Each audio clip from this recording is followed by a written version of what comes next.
Welcome to another edition of AVRant. I'm Tom Andry, and I'm here with Rob H. This is AVRant. It's your home theater and AV questions answered. Welcome back to Standard Time, all 1/3 of the year that we have of it. So, yeah, you know, the standard 1/3 out of the year. There it is. So all you people who complain about daylight savings time, let me just tell you, that when I lived in Perth, we did not have it. Yeah. And they have similar latitude or longitude. What's the sideways one? Latitude or longitude? I can never remember. Is it latitude? I think I'm going to get it wrong now. You say longitude, I'll say latitude. Anyways, it's one of those. The sideways ones. The same thing below the equator as San Diego is above the equator. So you get the same sort of weather.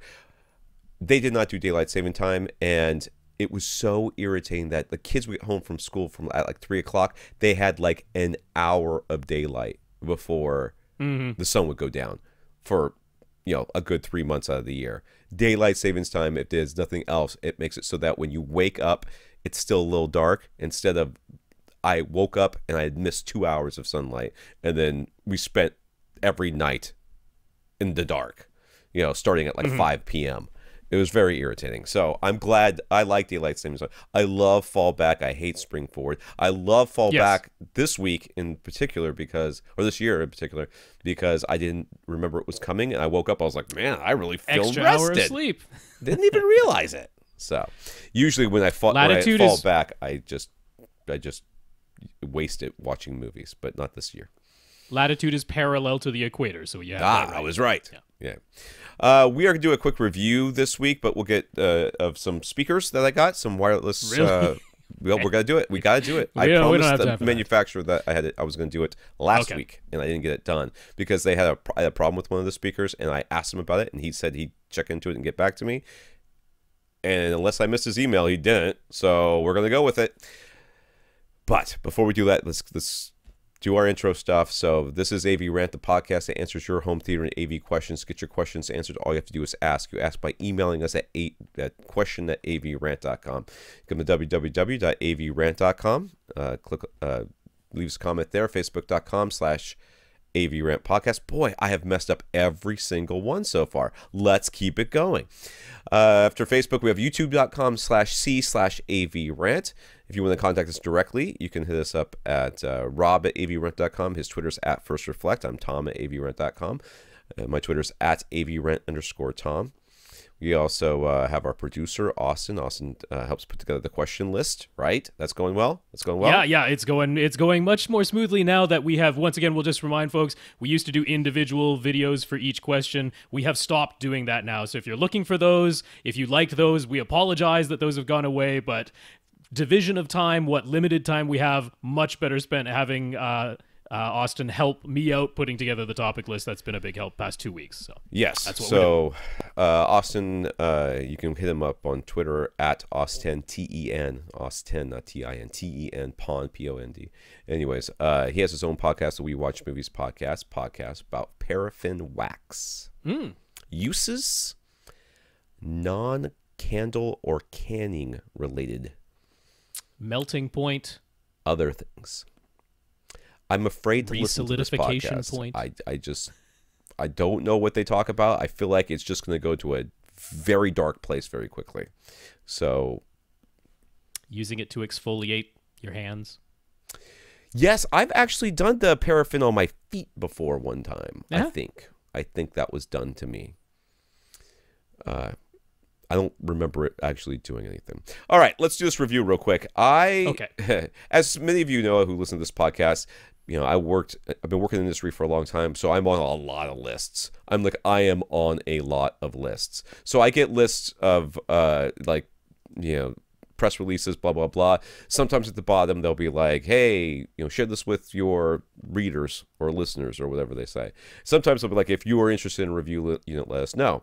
And sometimes they don't say either one of those things. But if the product sounds interesting, I have like a canned response that I send to them, and then they sit. A lot of times they don't send me anything, but sometimes they do. And when they do, I review it for the podcast because that's what I asked for, and that's why we're doing it. So I got an email from the guy over at for one of the marketing guys for Thiel Audio, THIEL, which, if you're familiar with them, they are a very expensive brand of speaker. They are high end, but they have released what's called the Aurora line of speakers, Aurora, and these are Bluetooth and Wi-Fi enabled speakers. There are two, though. That looks like there's a third one in the works. So there's the crap. Did I close the thing? I didn't. Right there is I think it's called the Home. Is that right? Oh, I'm gonna forget. This is not the Home. I don't know these at all. So let me see. There's the Tour, which is the small one, and the Home, which is the big one. Okay. So the big one is quite large. Okay, it's quite large. They come in copper colored or white, and they sent me copper. So if you're looking at the YouTube video, which you can still find our YouTube videos, it's just an entire 2-hour video. That's what we do at the beginning so people can find it. It's this thing right here. Okay? Can you see this, Rob? This is the Home. This is the big one. On the top it says where is it? Aurora right there on the top, right? And on the back it says it's got a hole. That's a port. They call it a tuned port, whatever. That's for the power cord. There's a setup button. There's an aux in, which is 3.5 millimeter. There is a USB port, and there's a base switch, which has to do with how close you have it to a outlet. This thing is heavy. All right. So this is the Home. This is the big one. This one is not battery powered. It's meant to be set up and left alone. Okay. And then there is the Tour, which is battery powered, and it is much smaller, but it doesn't feel that much less heavy.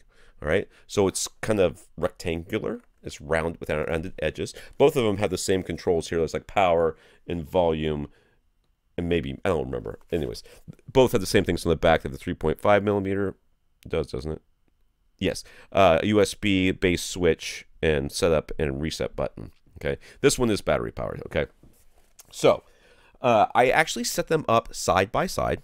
They are enabled for a number of different things. They're really pushing the Spotify Connect or something. Spotify Connect. Yes, yeah. I don't use that, but they can. Okay, the easiest way to set these things up if you download the DTS Playfi app.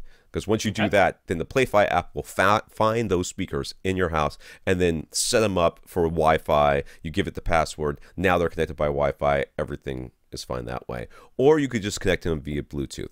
I am using Bluetooth right now because I'm using the big one in the kitchen with She Who Shall Not Be Named from Amazon. Yup. The Echo Dot. I'm using it with that, which is working well. It gets quite loud. The bass with the little port and everything is significantly impressive. I do like the sound of this quite a bit. I had been using the Creative iRoar something, and this is better. I actually don't know the price of these things, and I was going to look that up and I forgot. So why don't you look that up while I'm telling people the things. Keep going. So it's got a Wi-Fi connection. You can connect it via Playfi. You can connect to it by AirPlay. It's got Bluetooth. It does say that you can connect to it via an Ethernet, but you have to buy your own USB to Ethernet adapter thingy. The big one has two 3-inch woofers and two 19 millimeter, I guess that's like a 1-inch or 1.25 inch dome tweeter with the rear facing dual port. The Wi-Fi frequency is dual band. It's 2.5 gigs and 5 gigs, and it says a bunch of other crap. The smaller one is has all the same stuff, except it's got two 3-inch full range drivers and a front firing 3.5 by 2.5 inch passive radiator. Okay, the little one, both of them play very loud, which you would expect from products this large. The little one the sound quality is just nowhere near the big one. It's nowhere near it. It's quite inferior on just about every possible level. Having two full range drivers and 3-inch, no less, full range drivers means it doesn't have a lot of highs. The mid range is fine. My son's been using it. He loves it. He thinks it's great. He wants it to have more bass. I'm like, it's never going to have more bass. You know, he goes, what about the switch in the back? I'm like, you could put that switch in any position you want. It's never having more bass. So he doesn't think it has enough bass. but the big one is just fine. The big one's very, very well put together. All right. The problem I ran... Yeah, go ahead. The smaller Aurora Tour is $600 retail. The larger Aurora Home is $900 retail. That's what I would expect from Theo Audio, okay? Yeah. These are well-built, very big, very bulky speakers. They're very heavy, and the big one has really great sound output. The little one, though, as long as you connect to it by Bluetooth, it's fine. But when you connect to by... This is my question to the guy. When I connected via Wi-Fi, it gave me like almost a feedback. It was this high-pitched whine that would not go away. And the minute that I connected or connected it up to the Wi-Fi, it started doing that. And when I disconnected from it on Wi-Fi, like it's still connected to Wi-Fi, but when you connect to it, that you're going to play something, even if you haven't started playing it yet, you get that the minute that you unconnect from it. Like if you press pause, it's still making that noise, but you unconnect from it and connect via Bluetooth, and suddenly it goes away. So that clearly is a problem with the one I have, right? But the big one here is very good. So, I mean, I wouldn't... $900 is a whole bunch of money to spend for this stuff. But if you're really into Theo Audio and you think these things look awesome, my biggest qualm, if it's a qualm, is it's got a remote. Both of them have a remote. It is the exact same remote. This is normally not a problem, but I find it irksome that I can't... I mean, if I had them both in the same room, I wouldn't be able to control them separately. Now you can via the whatever Play-Fi that you're connecting to. You can change their volumes independently, and with Play-Fi you can connect like a bajillion of. I think it's like 16 different speakers together. That sounds right. Yeah. You can group them together into rooms, into spaces, and stuff like that. But that's the same with every Play-Fi speaker. All Play-Fi speakers like that. But of course, with the Tour, the smaller one, if you're going to use Play-Fi, you're connected via Wi-Fi, which means it's going to make the weird hum sound. If you don't have that problem with yours, I mean, I would send this back, and I'm sure they would send me one that worked. But you know, I love the idea that you can send music to more than one speaker, and you can change things up, and people can take over their stuff and send it themselves if they want. I do like this quite a bit. It is a very expensive speaker. I mean, I'm not gonna really comment on the price that much, because I think everybody can pretty much guess how I feel about a $900 Bluetooth speaker, Wi-Fi speaker. It is very good, though. It sounds really, really good.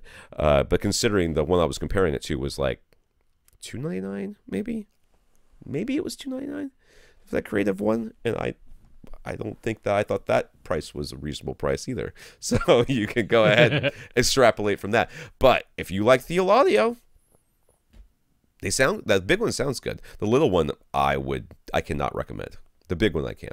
The little one, okay, not at all. And that's that. So check that out. We'll have links in the description. Let's $350 for the Creative iRoar, by the way. $350. That sounds about right. Yeah. It's also Creative iRoar does like ridiculous amounts of things too, right? I mean, it answers phone calls. It records phone calls. It has an app that comes with it that you can modulate your voice and sound like Darth Vader when you're talking to people through it. It's crazy. That thing does all sorts of stuff that I would never imagine that you would need, but. You know, that to me makes sense to be that expensive, because it's really more for a business setting. That's except for the Darth Vader thing, but it's for a business setting. This is clearly just meant to be for your home, and it looks really nice. It's very, like I said, the big one sounds good. It is quite expensive. So let's get to our listeners of the week. Every week, I like to thank those listeners that have supported the podcast. So this week, we're going to thank Tom. Not me, different Tom. Tom went to www.avrant.com, clicked on the Buy Us a Cup of Coffee link, and left us a PayPal donation. Those donations and any monies that we get always go in to support the podcast, pay for hosting fees, pay for all the costs associated with the podcast. So we want to thank Tom for his donation. Yeah, Tom, thank you for that donation. Appreciate it. We also want to thank our patrons. If you go to patreon.com/AVRant podcasts, I think. I don't know. It's AVRant podcast, all one word, at patreon.com. Yeah, and that basically is like a monthly subscription. You can sign up to support us every month, and they'll take something out. If you would like us to mention that you are one of our patrons, we're happy to do so. So we want to thank that one of our 30 patrons for this month is Rob. Rob, not That Rob, different Rob. So thank you, Rob, for being a patron, and thank you to all the other 29 patrons that are supporting this podcast. Yeah, Rob, thanks for being a patron, and thanks to the 29 other patrons as well. We really appreciate it. So yeah, there you go. Our donors this week are Tom and Rob. That's weird, but that's how it goes sometimes. It was only a matter of time before that happened. It took about 5 years or whatever, but it has happened. If you can't support the podcast financially, we always appreciate it if you find some other way to do it. And when you do, we're happy to let people know about it. Tate bought a Denon AVR X4300H from Accessories for Less, and he let Mark know that we were the reason he shopped there instead of someplace else. And Fred lets SVS know that he's enjoying his dual SB2000s with their newly added sound path isolation feat. He's looking forward to hearing his new Prime Elevation speakers. All of these items were purchased thanks to us. So thank you, Tate, and thank you, Fred, for talking us up to those companies. Yeah, Tate, Fred, thank you both for talking us up to Accessories for Less and SVS, and congrats on your purchases. Yeah. So in the news, as we had mentioned, we will be talking to Brent Butterworth this week, and if you have not sent your question in and you're not watching us live, it is going to be too late. But we will be talking to him, and yes, last week we talked about our last interview. I'm planning on posting that hopefully tonight while we are finishing up the podcast. So that means that video version is up, so that's all right. The video version, if you want to see that, is up. I haven't seen it, but I will post the audio version later tonight, so you should already have that. Apple apparently heard the complaints about its Apple TV 4K picking one HDR format and one frame rate and outputting everything that way regardless of the original signal. So tvOS 11.2 will introduce automatic mode switching for native frame rate and dynamic range. Still isn't the default, but at least users can select it now in the settings. So that's good. Yep, I guess that's good. I'm glad. I'm fine with it being a manual setting that you have to make. Didn't see any updates included there to add Bitstream audio support just yet, but hopefully that will come as well so that eventually it can support Atmos. That's the hope. Carl let us know that at the SMPTE conference, Tyler Pruitt from SpectraCal explained some of the current challenges when it comes to calibrating HDR displays and made a proposal that will hopefully improve the situation. The basic suggestion is that all HDR displays should include an option to bypass the tone mapping and allow a calibrator to measure the pure native capabilities of the display. The measured values could then be fed back into the display's memory so that it never attempts to go beyond its capabilities, but it can also maximize its the color volume range right up to its limits. So that's the proposal, which I'm sure everyone will adopt. Exactly never. Well, SpectraCal's had some good success on getting at least some of the TV brands to adopt more user calibration settings, options, and things like that. So I haven't used their software in forever, but their software was like so much better than all the other stuff that was out there. And they're kind of the only game in town now. They are now. They destroyed everything else. So, all right. Jim found a deal at Fry's for some Yamaha 6.5 CS in-ceiling speakers. $35 each, whereas they usually retail for about $150. He's using ELAC debut B6 mains with NHT Super Zero surrounds. He's got no center as of this moment. And a Yamaha 10-inch sub. He wasn't expecting all that much from Atmos, but he was pleasantly surprised. And the Yamaha in-ceiling speakers sound good, or at least very good, and seem to match just fine with the rest of his speakers. So I guess there's some pictures of the Yamaha speakers. Yep. He's got them installed up in his ceiling. They're, white. His ceiling is white. Everything on his ceiling is white, including his ceiling-mounted projector is also white, so it all just kind of blends in nicely up there, unobtrusive. But now he's got, I guess, 4.1.2 would be what's going on there. Yeah. You need to sub a couple of subs to get rid of that other thing. Scott. Let's get into the questions here. Excuse me. Scott. First off, he asks, can we rant a bit on his behalf about how quite a few Ultra HD Blu-ray releases now have Atmos or DTS:X, while the Blu-ray counterpart lacks an immersive audio track? It's really ticking them off. Well, yeah. I'll care more about that when I don't actually buy that many discs. I'm a bad person for that, but I don't. Yeah, I mean, I feel you. Obviously, I would like everything to just come with Atmos at this point. Right. There's no reason for it not to, except for the fact that they want you to buy it. they want you to use the Ultra HD version. I mean, it is a little weird when the Ultra HD version, so whenever you buy an Ultra HD Blu-ray physical disc, the Blu-ray is there in the package. Yeah. They haven't released one yet that didn't also include the Blu-ray. So it is weird that obviously they made the Atmos soundtrack because there it is on the 4K Blu-ray, and then you have the regular Blu-ray, which for some reason, in many cases, doesn't have the same Atmos soundtrack. That is odd. I don't know if there's extra licensing they have to pay or what all, but clearly they already made the soundtrack once. Why they couldn't just use it on both discs. So, yeah, I feel you, Scott, but at the same time, I guess that's how they incentivize moving over to Ultra HD Blu-ray. Yeah. Same reason why you would choose the discs over, say, iTunes, which doesn't have any Atmos yet. Yeah. So I'll probably get a 4K projector one day, he says, but not right now. But he put a lot of money and effort into his Atmos setup. So he's thinking he'll have to get an Ultra HD Blu-ray player just so he can get the audio that he wants. So he knows the Oppo UDP-203 would be a good choice, but is there a less expensive option that we would recommend? So he does it's a projector that he's got. So there are no projectors that support Dolby Vision anyway. Right. But I do have to mention that, okay, so let's say you get an Ultra HD Blu-ray disc that has Dolby Vision on it. That's still not that many, but let's just say that's the case. Then you put it into an Ultra HD Blu-ray player like the Oppo or the LG that does recognize Dolby Vision, because those are the only two choices right now. When that happens, because it recognizes the Dolby Vision signal on the disc, it automatically scales that down to standard dynamic range using Dolby's method of doing it, which in my experience so far has been very, very good. Right. Whereas if you take a Dolby Vision disc and put it into an HDR10 only Ultra HD Blu-ray player, which is all the players other than Oppos and LGs, and I guess technically Philips's, when you do that, then it only reads the HDR10 layer and does the same HDR10 to SDR conversion, which most of the time comes out looking too dark.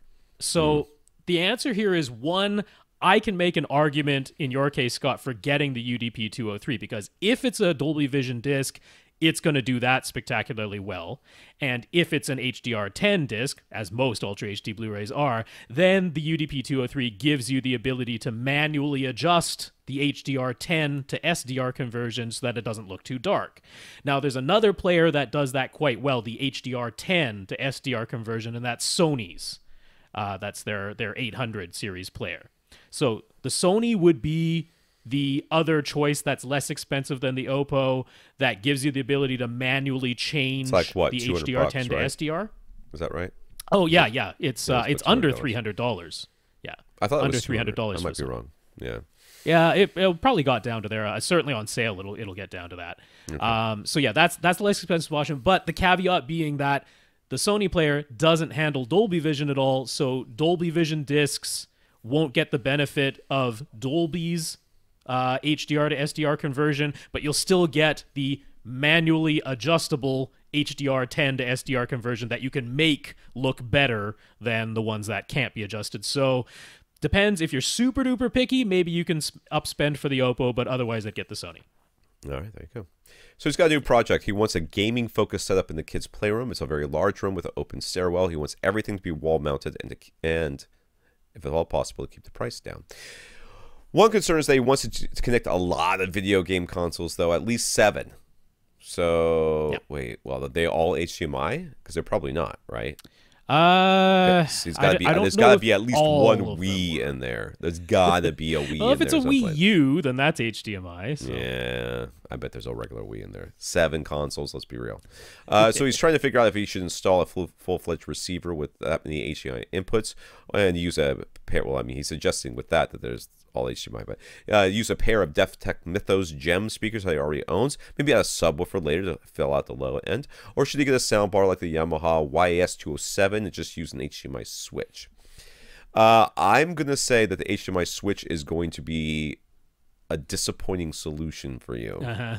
Most HDMI switches have a priority, and what they do is, if you put it in one, that's the one that it's looking for the first. And if that one's off, then they'll go to 2. And if that one's off, it'll go to 3. If that one's off, it'll go to 4. And that way it kind of automatically switches for you, which is great. Because as soon as you power something on, it should go straight through to your display or whatever it is.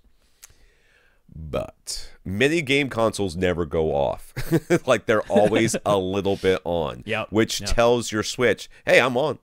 Don't look for anything else. I'm on.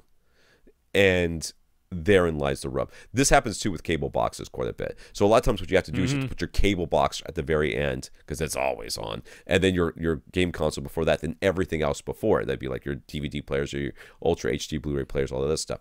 But you're probably going to run into way too many problems for that. You're probably best off, especially if at any point you're thinking a Wii or something that doesn't have HDMI is going to go on here. You're going to want to make sure you're going to want to have a receiver. And there's a lot of very cheap options out there because he just wants how many speakers? He didn't say, did he? I mean, just a stereo pair is fine. I mean, and since he already has a pair of speakers that he can use, he doesn't have to spend extra money to get actual speakers. I'm like, I would totally agree. The one I would point you to, I'd go over to Accessories for Less, of course. And I think it's worth getting a Denon here because the nice thing about Denon's lower-priced models is that all of the HDMI inputs are still HDCP 2.2, HDMI 2.0A. So, I mean, all of your systems aren't going to be 4K and HDR, but isn't it nice not having to worry about which system has to get plugged into a specific HDMI input, especially if kids are maybe plugging and unplugging. It's like plug it into any of them. They're all HDMI 2.0A. They're all HDCP 2.2. So since you have so many, I would point you to the S920. It's $300 at Accessories for Less. It has 8 HDMI inputs. That's including the one on the front. So 7 on the back, 1 on the front. Yeah, 7 in the back, 1 on the front. So if you went down to the S720, you'd only have 6 HDMI inputs total, 5 on the back, 1 on the front. So why not spend, I think it's an extra $30 in this case, to have the 8 HDMI inputs. So that's regular Odyssey Mult-EQ, but I'm like, this is a kid's gaming room. I don't think it's important enough to spend $100 more to get to Mult-EQ XT or anything like that. So S920, really nice unit, 8 HDMI inputs, that'll handle things. Yeah. So if and when he does add a sub, he's thinking of a PB1000. While it won't be able to pressurize the open concept space, at least it'll never bottom out, right? But is it actually overkill for a setup? Should he consider the smallest HSU model or something less expensive for Accessories for Less? I hear what he's saying. I do too. I hear what you're saying as well, but open concept space. I know. I would still recommend getting a subwoofer that can. You're never going to be able to fill the thing up. But what you don't want is you don't want to put something in there that is going to start making noises that you don't start want. Distorting or bottom out and damage itself, which is not impossible. Because I mean, when you're like, hey, I'd like to turn the bass up in this game a little bit, but you're in this open concept space that's just gobbling up bass like crazy and not giving you any room reinforcement, it's not impossible to blow up a subwoofer or have it bottom out. Or just start sounding really bad. Whereas the PB1000, it's so well protected, none of those things are going to happen.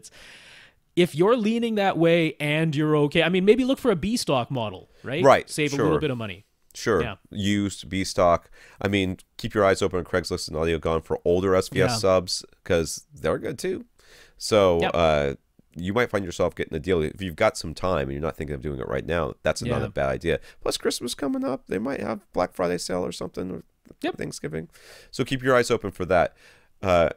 Wait, who was the manufacturer said they were never having sales again? Was that SVS or wasn't SVS? That was Emotiva. Emotiva said they were never having sales again. That's right. We'll see. Right. Black Friday's coming, dude. We'll see. I would not get a sub that's much smaller simply because you're going to end up with something that's not going to give you they're going to give you sounds you don't want. At least SVS is not going to do that. You may end up later on deciding you want more bass, but you can't actually get the bass, so you add like a bass shaker to a butt kicker to your couch or something like that. Maybe, but we'll see. For the TV, you want 65 inches, and the focus is gaming with off-axis viewing being a consideration. The Vizio M series, Samsung MU8000, Sony X850E and the LG J8500 all seem like contenders. He's open to other options as well if we have any. Any one of them clearly the best choice, or are they also closely? You should just wait for Black Friday and get whatever one is the cheapest at the time. Off-axis view. You know what? There's been a strange thing that's been going on at my Sam's lately. And the strange thing is that the TVs have been showing nothing. Just black screens. Okay. Well, so I walk in and there's this wall of black screens because it's right by the front door. When you walk in, there's like this, higher shelf with all these TVs on them side by side. And I've been seeing all of them and they're not off. They're just showing a black screen. Right? Okay, they're just blank, yeah. Yeah, so I'm walking past, and the Samsung and the LG OLED that they have is so much blacker than all the rest of them that are up there. Now, that clearly could be affected by a number of things. Yes. Right? But it's very interesting to me as I'm walking through. I mean, they said they could have the rest of them on, like, torch mode, and they have these turned down because they want to try to sell the other ones for whatever reason. But the one thing that's really struck out to me is just how much glare and lame stuff that you can get off of some of these TVs. The curved ones are like the Antichrist. Clearly, you're not thinking of awful. One of those. They're just so bad. You're like, no matter where I stand, I get glare. Isn't that a nice feature? But it might be worth it. It might be worth your time to, if you're not going to have complete light control down here, maybe you will.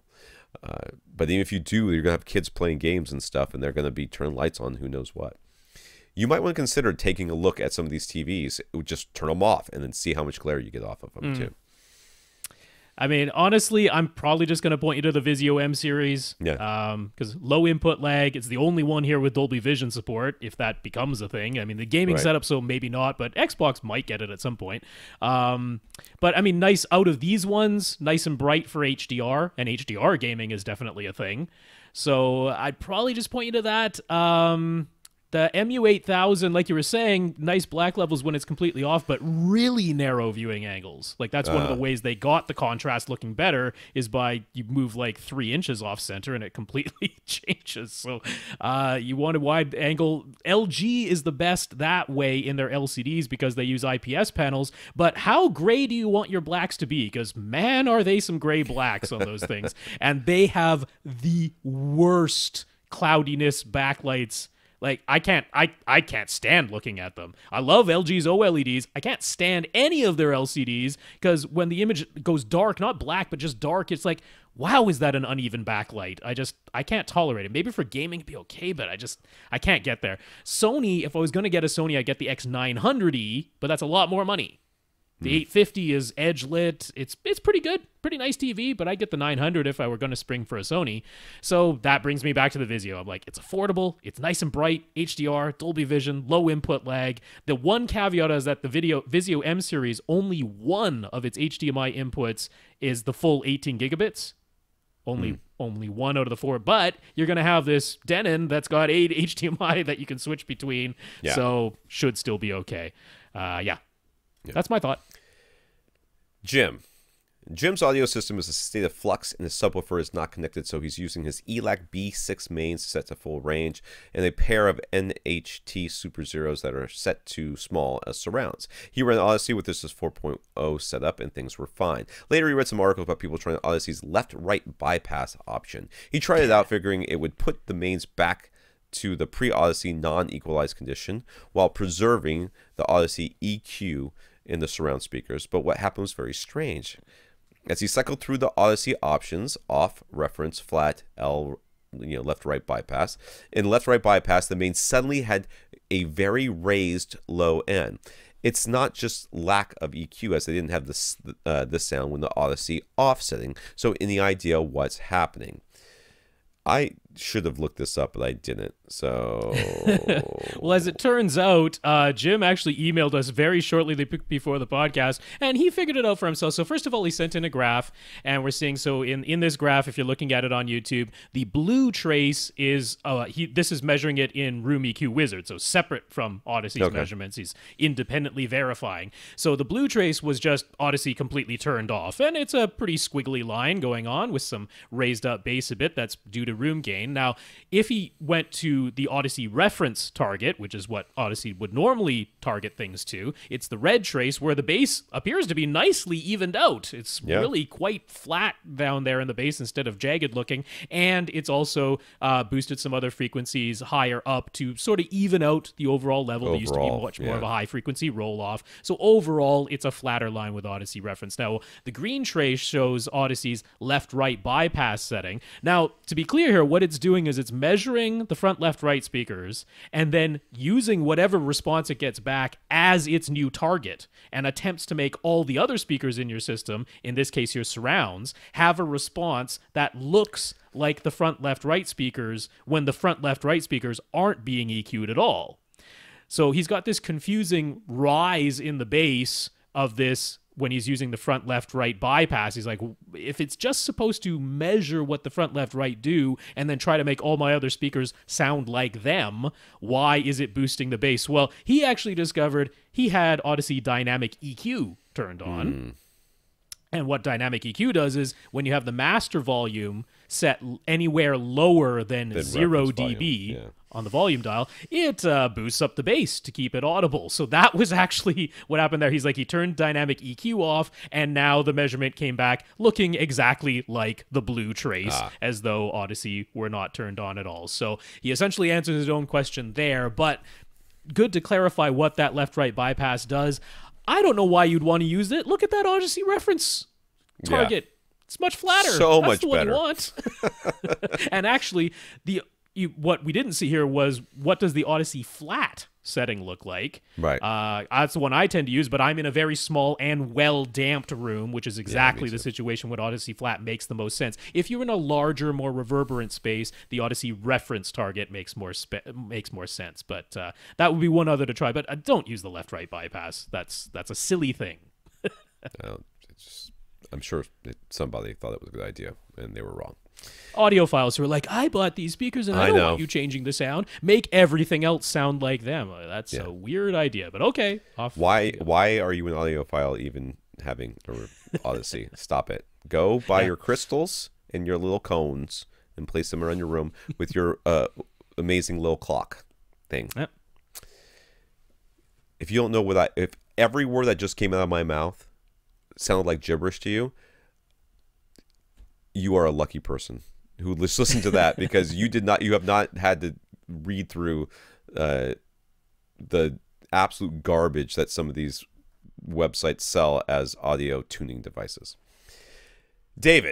David's making progress on his 12 by 9 by 7 foot theater. He's been holding off on buying and installing his in-ceiling Atmos speakers, though, because he hasn't decided on what the rest of his speakers will be, and he was thinking he'd like in-ceilings to match. After hearing a discussion about Atmos setups, though, he's wondering, should he just buy some RBH in-ceiling speakers and not worry about it? If so, which RBH in-ceiling models should he buy?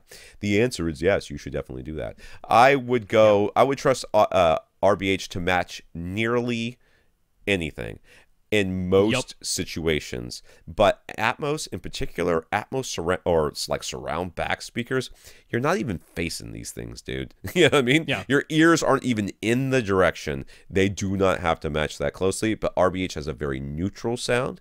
Yeah.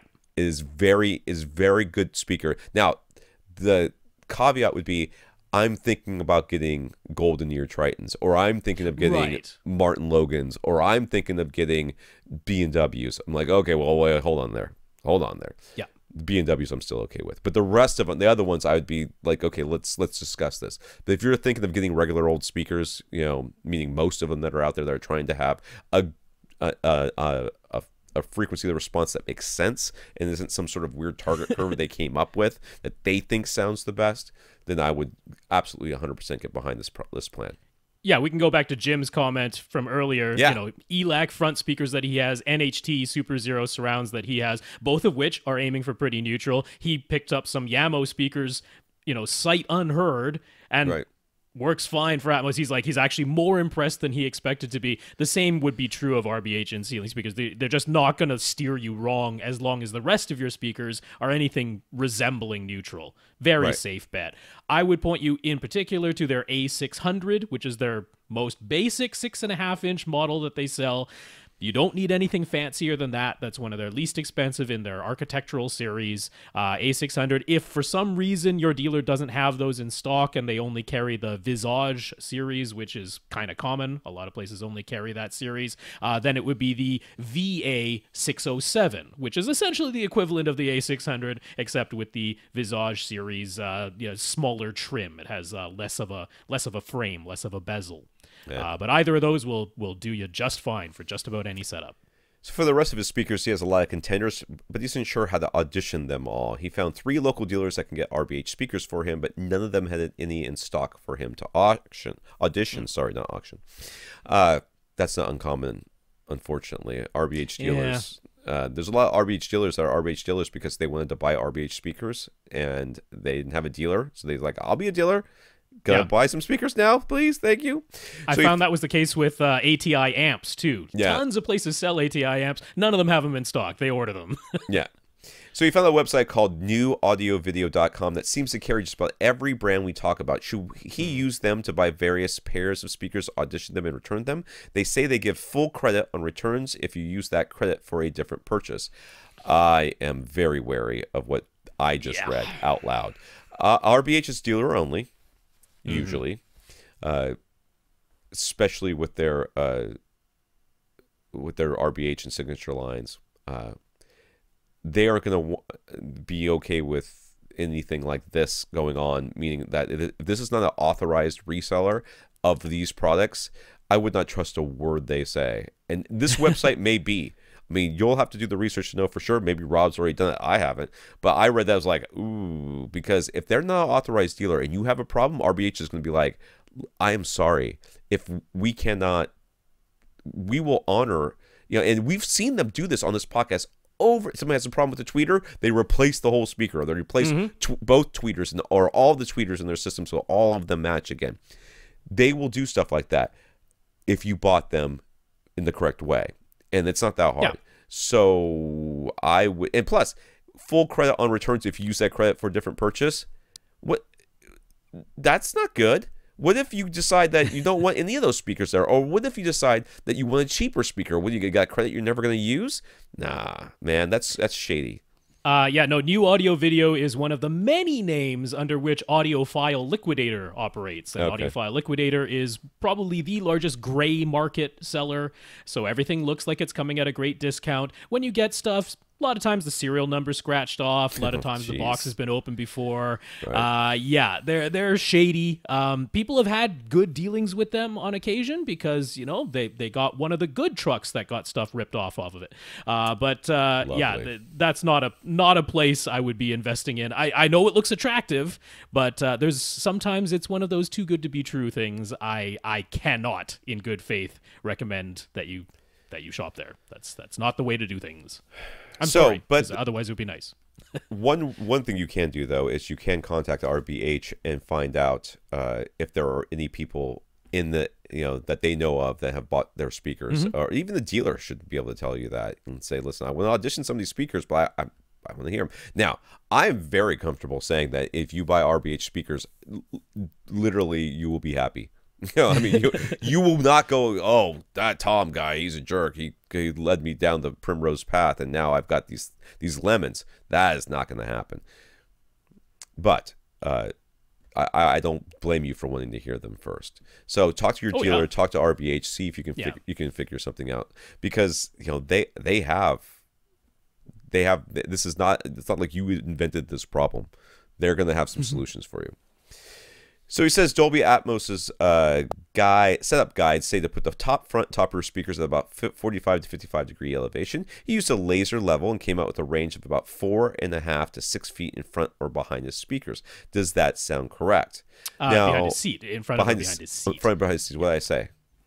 Speakers, whatever. Oh man, different frame of reference. Yes. So, anyways, usually when we talk about this, we're talking about 8-foot ceilings, and it's usually like 4 or 5 feet in front of you and 4 or 5 feet behind you, right? Isn't that what it is? Well, for top fronts and top really rears? easy way is, so first of all, he's got a 7-foot ceiling instead of an 8-foot ceiling. But, right, which is the basic idea is figure out how tall you are when you're sitting down. Yeah. And for a lot of setups that you're just going to round that, your ears are going to round off to about 3 feet off the ground. That's pretty common. So for a normal 8-foot ceiling, your ears are about 5 feet below the ceiling. Now, Right. a 45-degree elevation angle is going to be 5 feet in front of you or 5 feet behind you, because when you work out a 45-degree angle, you're just dividing by 1. So if it's 5 feet from your ears to the ceiling, then 45 degrees elevation in front of you is going to be 5 feet in front of you. 45 degrees elevation behind you is going to be 5 feet behind you. Now, in your case, with a 7-foot ceiling, it's probably going to be 4 feet. Yeah.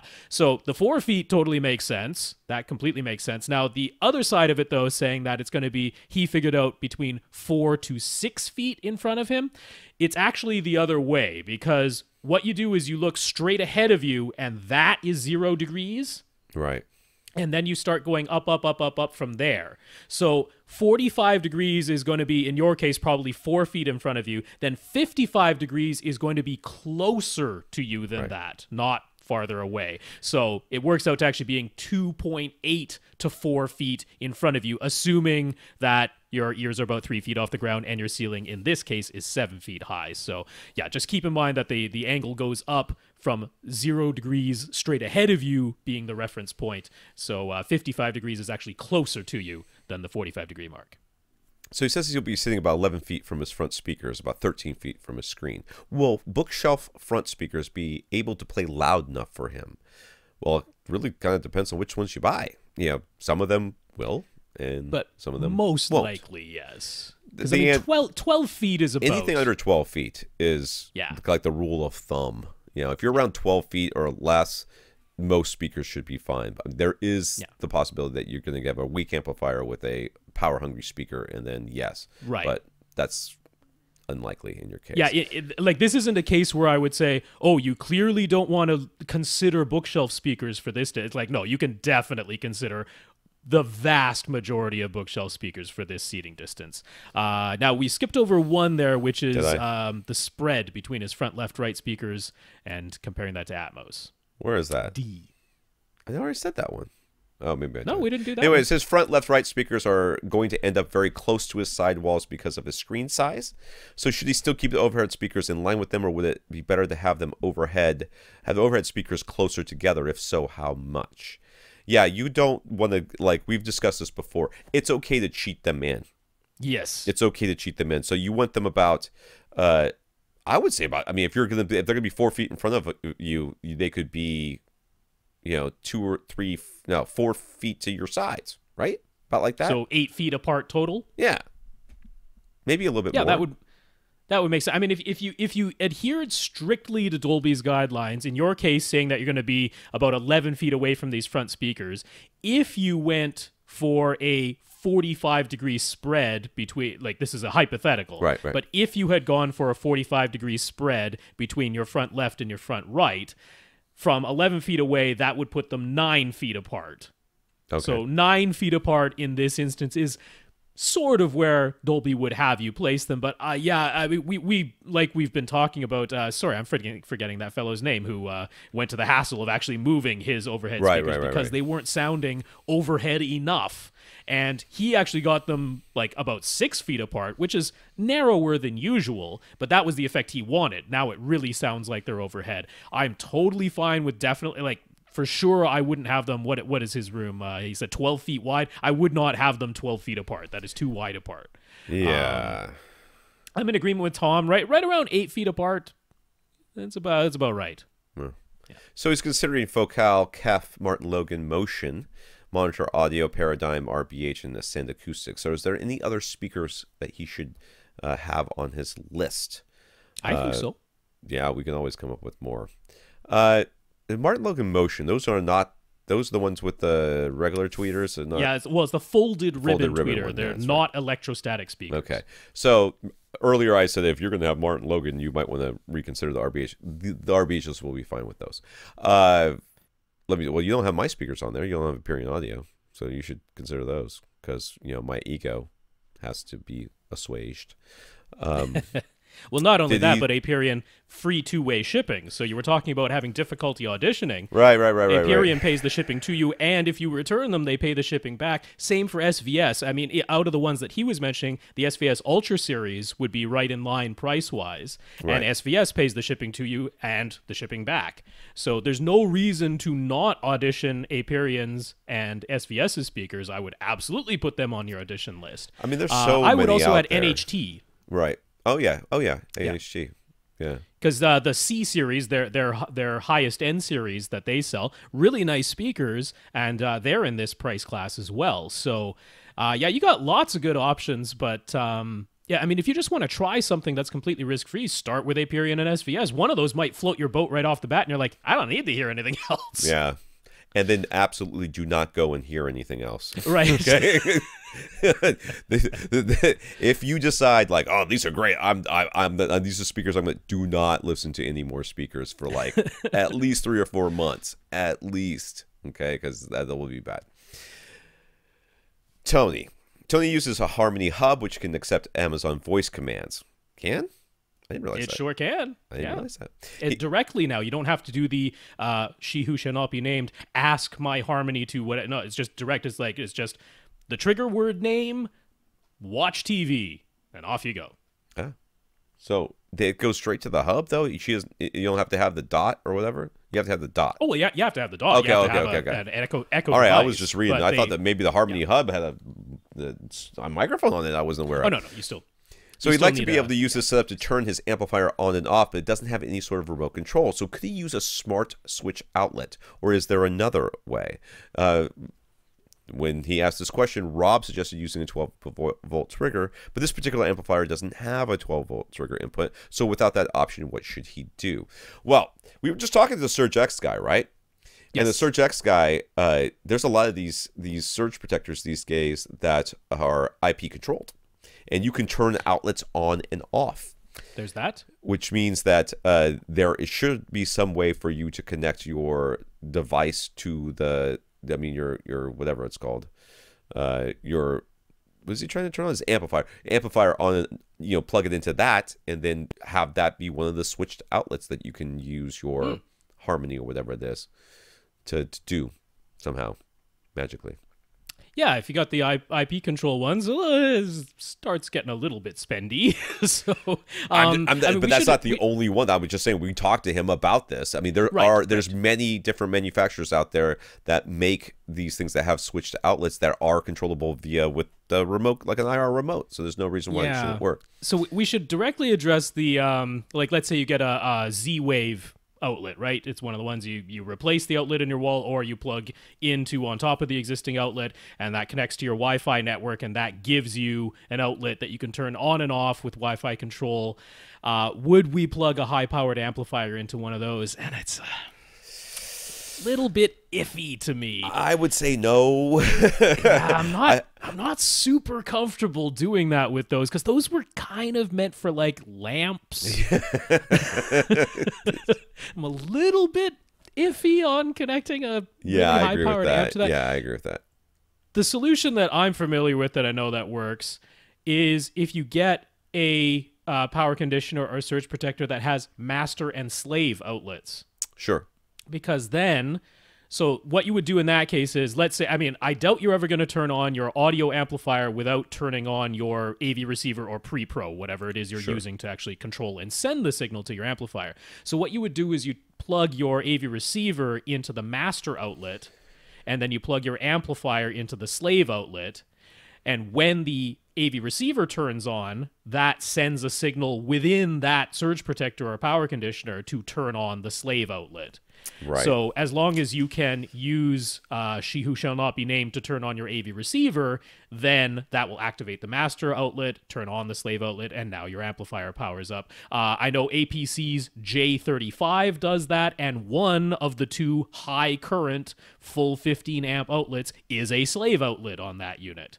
Yeah. That's one of the differences between the J35 and the J25. The J25 doesn't have that master slave outlet thing. The J35 does. So that's one I can point you to. Nice battery backup unit with high current outlets and master slave control. Tate Tate just bought a Denon AVR X4300H, yay, from Accessories for Less. This is his first ever Denon receiver after 17 years of buying Marantz and all Technics before that. He likes it so far, but has a few questions. Now, if this means the last Marantz he bought was 17 years ago, because Marantz and Denon should feel awfully similar these days, since they are exactly the same thing. Anyways, sister companies. He has a 5.2.2 system with up-firing Atmos modules. What settings should you use for assigning the Atmos speakers? Yeah, this is not intuitive. No, so but I actually one little bit. Because if you're anything like me, you are going to press the. My wife gets so mad at me. I press the buttons. I press the buttons on all the things. I press the buttons. So when you go to setup, it's going to ask you to, if I'm trying to do this from memory, it's going to ask you to your speaker configuration, how many you have or whatever it is, and then all of that. And then you can actually choose your Atmos speakers.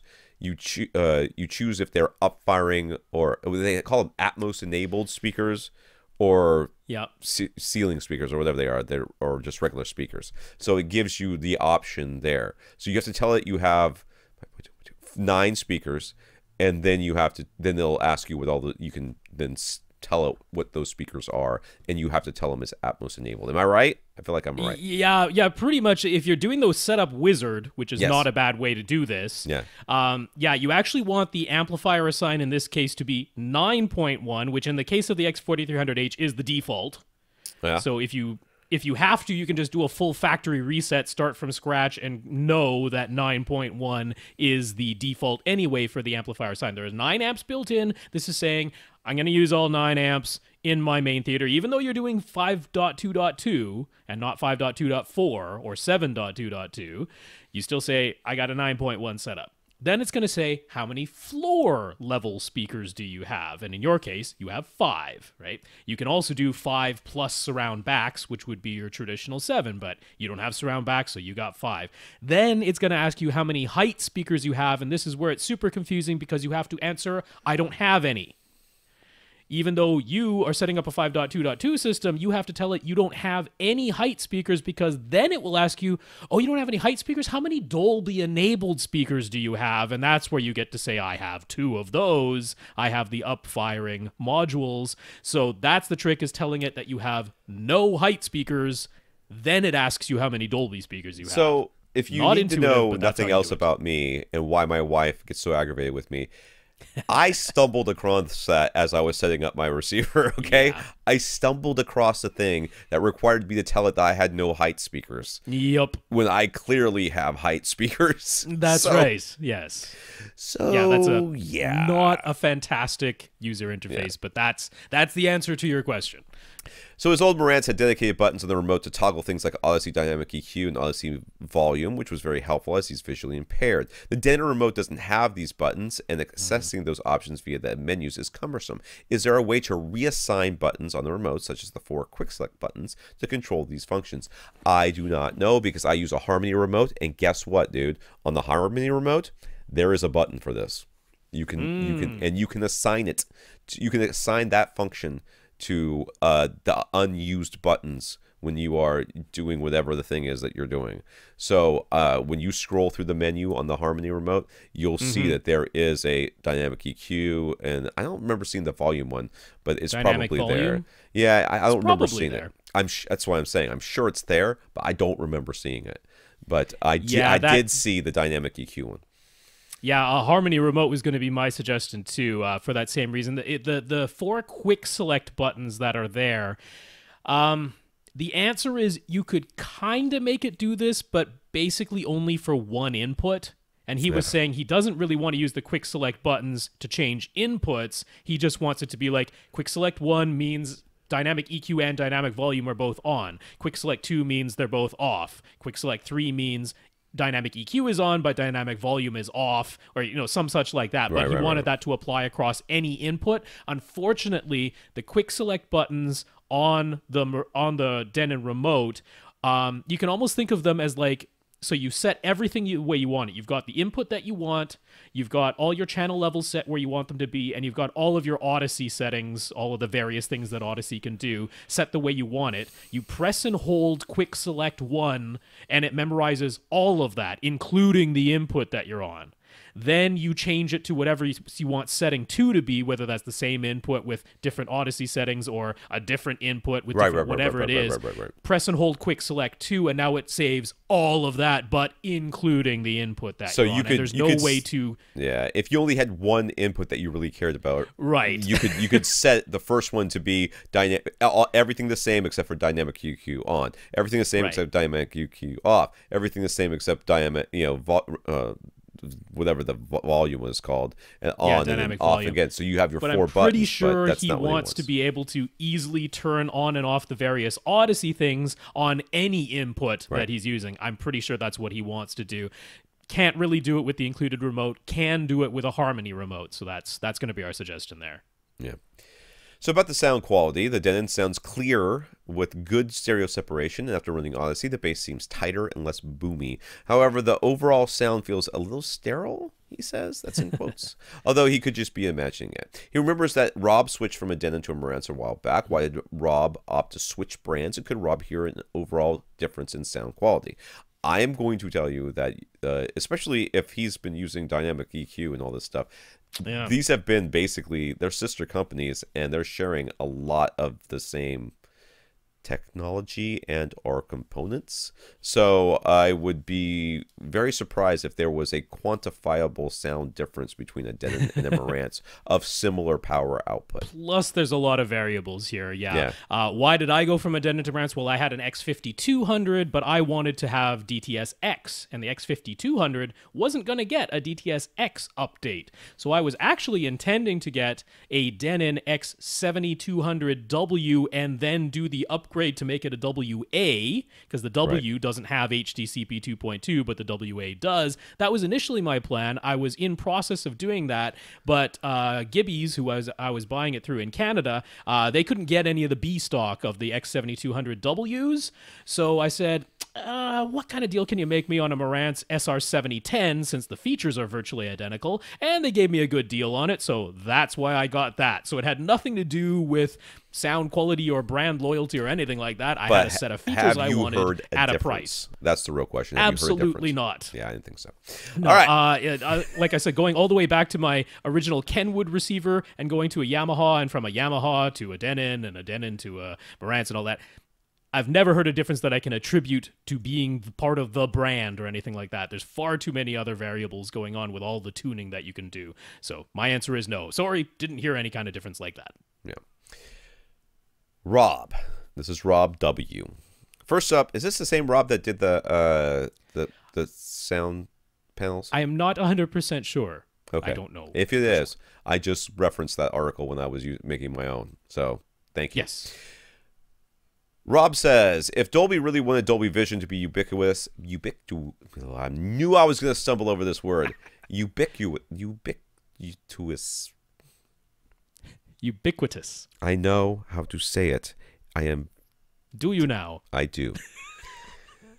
I'm just to prove to you how much I know how to say it. I'm not going to say it. Then they'd license it royalty free, he says. If you have to scrutinize the image to really spot the differences between Dolby Vision HDR10 and HDR10 is free, so do consumers really care? And more to the point, would they really pay any extra? Well, that thing that Rob mentioned earlier, that sometimes when you're down converting or whatever, it looks darker. That is an issue, but do consumers really care? Since most of them have it in torch mode anyways, they don't care. The main thing to me is that with Dolby Vision, the consumer doesn't have to touch any settings. No, I don't think he's saying you're wrong. What he's saying is... Well, I mean, the funny thing is, HDR10 is the royalty-free version of Dolby Vision. They invented HDR10. Right. Dolby did. That is their perceptual quantizer thing, and then there's some metadata on top of there to tell the TV what the mastering display was doing. That is their royalty-free version, and I forget who it was who said it, but I love the idea. They say, well, Dolby released a royalty-free basic version of HDR, and then they sold you to the solution to all of its problems in the form of Dolby Vision. And that's exactly what's going on there. Yeah, I can see that. So, do consumers care? No, consumers have no idea. And I mean, a lot of people don't. Will they pay any extra? No. If you ask them, would you pay extra? Of course they wouldn't. But TCL has managed to put Dolby Vision support in like a $600 55-inch full array local dimming TV. So the royalty isn't that big. All right, LG's Ultra HD Blu-ray player is one of the least expensive out there. It supports Dolby Vision, so the royalty can't be that huge. Of course, there are the companies that, like Samsung, vehemently will not pay it no matter what happens. Right. So, but yeah.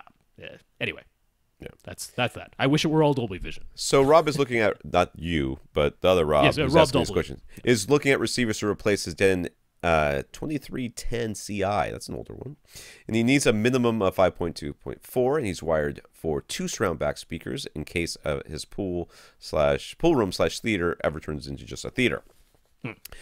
I seem to remember this place, but whatever. He also wants to be able to feed any of the connected sources to a second TV and soundbar in his office. He was browsing accessories for less and saw the Denon X6300H for about $1,200 and the X4300H for $700. Are the additional power and 2 additional built-in amps worth the extra $500? Are there some other significant differences between the models that he's not seeing? Are there better options than these? He's using the Aperion Intimus speakers with 4 monoprice caliber series in-ceiling overheads and an SVS PP12 NSD with a PC 2000 coming soon, and the room is about 20 by 24 by 10, so about 4,800 cubic feet.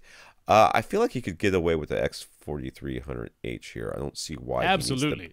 I don't see why you need the bigger one. No, the X6300H is all about simply having 11 amps built into one chassis. Yeah. With the $500 difference in price, you can sure as heck get a 2-channel amp.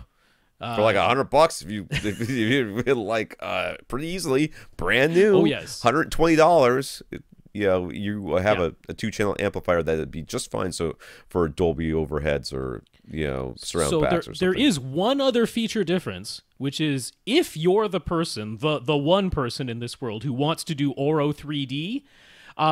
The 6300H can reassign its surround back left binding post to power the Voice of God speaker. You can't do that with the X4300H. If you want a Voice of God speaker, you must send it via the Subwoofer 2 pre-out. There is no way to power the Voice of God speaker internally with the X4300H. You're not doing any of that. No. Don't do the Oro 3D. But that's the one feature difference other than the 11 amps. The 4300H will be just fine for you. And we just saved you $500.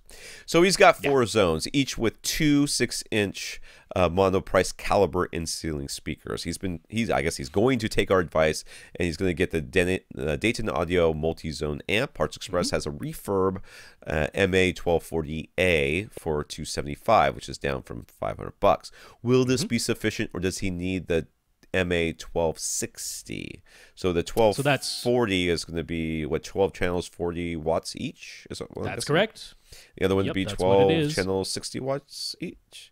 Is there any other difference between the two other than those two things? Nope. Then just I would go with the 1240A, unless there's... Should be fine. The monoprice 6.5-inch caliber in-ceiling speakers are 89 dB efficient. Yeah. I mean, this is not like rave. Okay, he's not throwing raves in this house, right? He just wants background music every once in a while, or maybe to talk to she who shall not be named and hear her say things back to him. That's right. Yeah, I mean, what we're talking about is a 1.5 decibel difference between the 40 watt and the 60 watt. Yeah. I don't see that being critical enough. I can't fathom that being critical enough to justify spending over twice as much in this case. 40 watts per channel should be fine. 40 watts per channel with these monoprice in-ceiling caliber speakers. If you were 1 meter away from them, that'd be 105 decibels at 40 watts. Of course, you are farther away than 1 meter, but do you really need to hit more than 100 decibels in these other zones for background music? You should be fine with the 40 watts per channel. Lastly, he asks, are there any dongles available to turn regular speakers into HEOS-enabled speakers? There's got to be some sort of amp, right?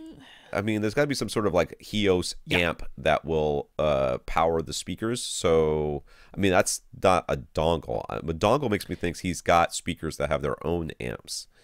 Right, yeah. No, there's not a dongle. They have several different... So, first of all, they have a HEOS link. Okay. So, the HEOS link connects to the HEOS system, and then it's basically a preamp, right? It's got just regular stereo left-right line level outputs. Yeah. So you plug the HEOS link into any amplifier. That could be your Dayton distribution amplifier. Okay. And now you have connected that Dayton distribution amp to your HEOS system. But it's $350 just for the stupid HEOS link. Oh. But that's basically what you're looking for. Now, they have the HEOS amp, which is the same thing as the HEOS link, except it has amplifiers built into it. Which means it's going to be more than $350? How much is it? It's $500. Oh, my God. For two 60-watt Class D amplifiers.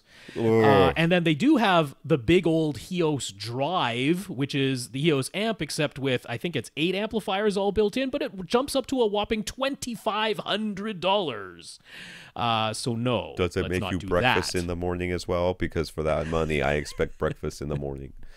No, so when you say dongle, I think you're thinking like, $35 Chromecast, like Chromecast audio type of deal. So some sort of like Wi-Fi little stick that you stick into the, that then you can just feed the output to your speakers. I mean, what's crazy is that ridiculous.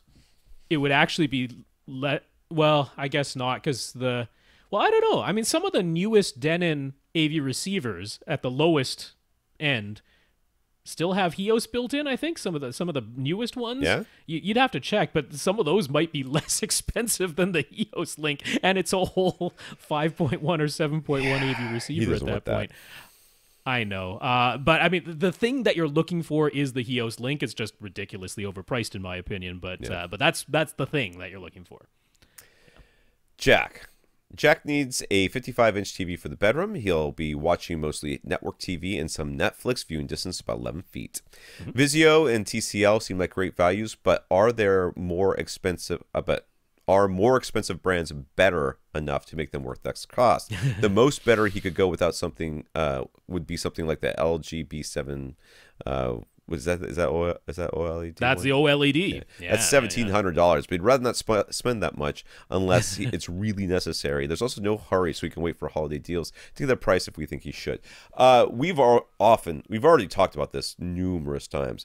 The Vizio in particular is a great value, especially the M series right now. Yeah. It's just a fantastic value. Now, are there better models out there? Absolutely. Yes. Is the LG one of them?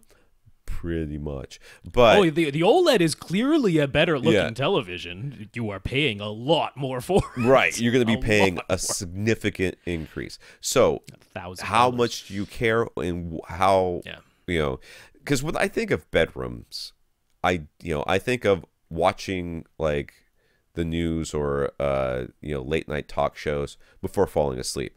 Do I really care that I could get better black levels with the LG OLED TV? Right. I don't care. I just care that I can see the TV and I can, black levels would be nice. They would be great. And the Vizio's got some pretty decent ones. Is it as good as the LG? Absolutely not. Are you going to care as you drift off into sleep to the dulcet sounds of Jimmy Kimmel doing whatever he does, or whoever's on late night TV because I don't know anymore? I would just go with the Vizio. The TCLs are great too, but they're more for me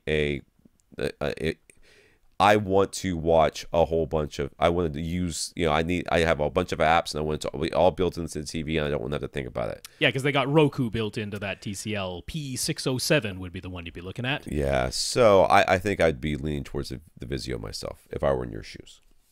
Yeah, I mean, between the Vizio M series and the TCL, I kind of lean Vizio M a little bit more, simply because it does HDR a little bit better. It's a little bit brighter. Both do Dolby Vision, so that's really nice. But the Vizio M series, that little bit brighter, which helps for HDR. So given that everything else is pretty darn neck and neck, including the price, I like that Vizio M series quite a lot. So that's the value choice for sure. Now, to me, the next step up would be Sony's X900E. Doesn't do Dolby Vision, but it's clearly better at basically everything else. but it's a significant step up in price. And then the LG OLED TVs are the next step up above that, and they're a step up in price as well. Right. I mean, only you can say if it's really worth that. I mean, if you got $1,700 just lying around, it's like, yeah, the OLED, that's about as good as it gets, man. I mean, the Vizio M series doesn't look as good as that, but it also costs less than half as much. So, right. It's you'll have to make the call on that. Could you get? I mean, you should be able to find a store that has an LG OLED and a Vizio M series and a Sony X900E. That should be doable. Those are all common televisions at this point. Yeah.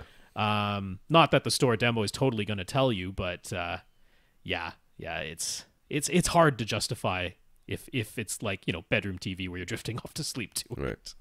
So in our recent talks about open back headphones, we didn't mention Grado or Grado. How do we say that one? Is it Grado? I say Grado. That's what I've always said too. Grado sounds like these should be Star Wars. Anyways, actually, he's not sure if we've ever mentioned them, and you can tell by our current discussion, you are right, sir. What are our opinions on them? He really likes his, although they do have a different sound than his ethymotic in-ears and paradigm reference studio speakers. I have never heard them. Ah. There you go. I have never put on a pair of Grados. Auditioned them at the headphone bar. I mean, quite nice sounding. I didn't buy them, so that tells you that much. I didn't have like strong opinions on them because they don't do anything super better than every other headphone or super worse than every other headphone. I found them perfectly listenable. I didn't find them as comfortable as Sennheiser's over-ears for my larger sized head and larger sized ears. So part of it was wearing comfort for me. I mean, if somebody buys Grado headphones and likes them, I got zero beef with that, because from what I heard, I'm like, these are pretty darn nice sounding headphones. But yeah, nothing super duper stood out to me, and the wearing comfort wasn't as good for me as Sennheiser's alternatives in the same price range. So that's my thought there. There you go. Fred. I've got some pictures here. Fred has heard a lot of people say that adding a second sub to a room can make a huge difference. He has a 7.1.4 set up with a SVS PB13 Ultra in a 12 by 18 foot room. There's no space for a second PB13 Ultra, but he could fit a PC13 Ultra where the fan is to the left of the TV if we really think that would be an improvement. This is the world's smallest room. This is 12 by 18. Well, my room is smaller than this, and I have two PC13 Ultras, but I didn't buy those for this room. I'm not surprised you don't have space in here for. Dude. I mean, he's got a lot of things in this room as it is. There's definitely not room for another. It's a skateboard. Is that a skateboard back there? No, he's got two seats. So yeah, all right. You can make the case that a second subwoofer. You did not need a single PC13 Ultra. Let's just get that out of there. Output-wise, definitely not. You did not need that. You don't need the 7.1 either. 5 would be just fine. You've got some prime elevation speakers up there that are kind of firing towards the front wall because the angle, they should be like, well, no, those are.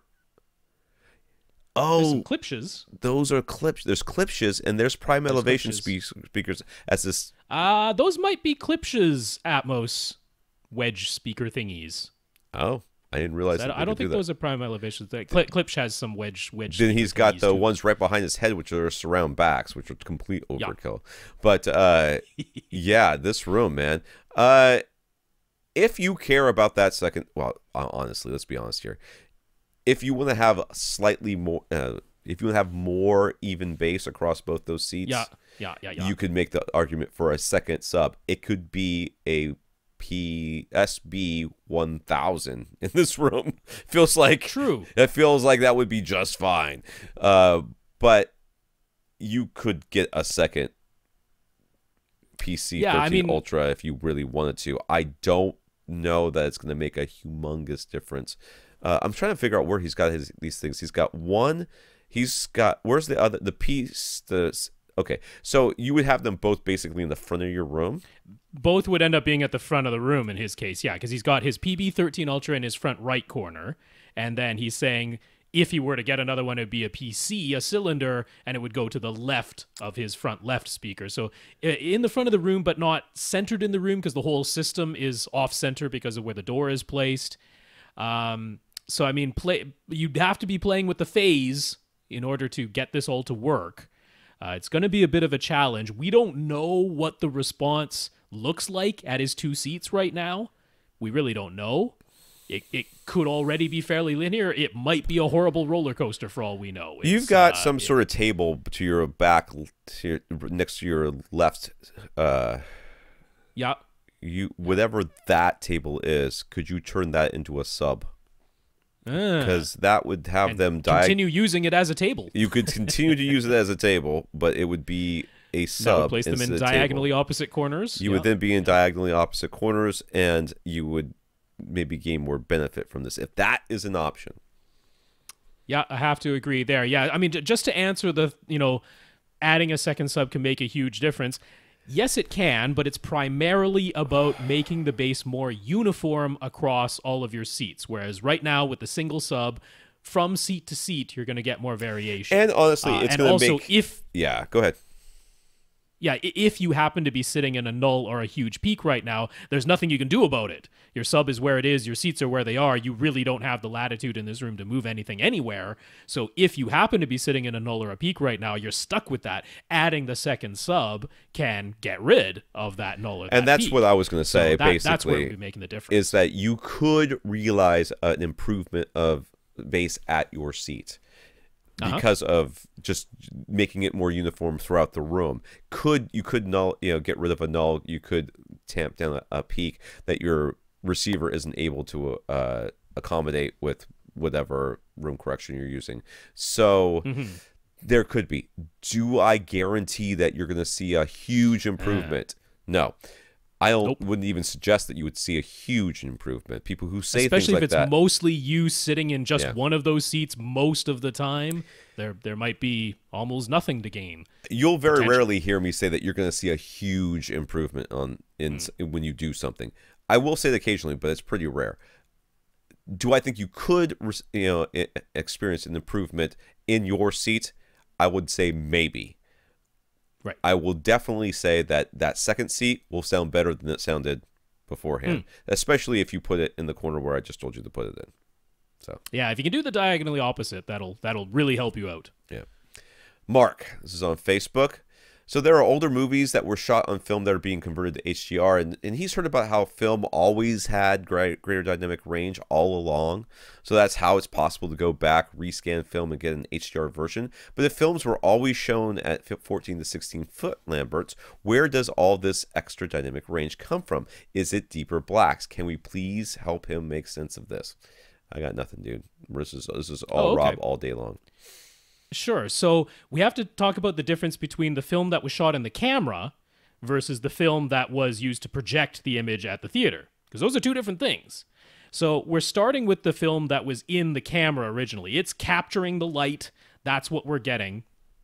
And there is some range to that film that was in the camera between something just above black that it could capture some detail in a really deep shadow, all the way up to the brightest thing that you could capture on that film. And depending on the film stock, that's going to be different. Different film stock had different dynamic range. It also tremendously depends on what lens was being used with the camera and what camera was being used, and what exposure and what lighting and all this kind of stuff. But ultimately, you could capture some range between from black to just barely above black to the brightest thing that the film could capture. That was the original film camera's dynamic range.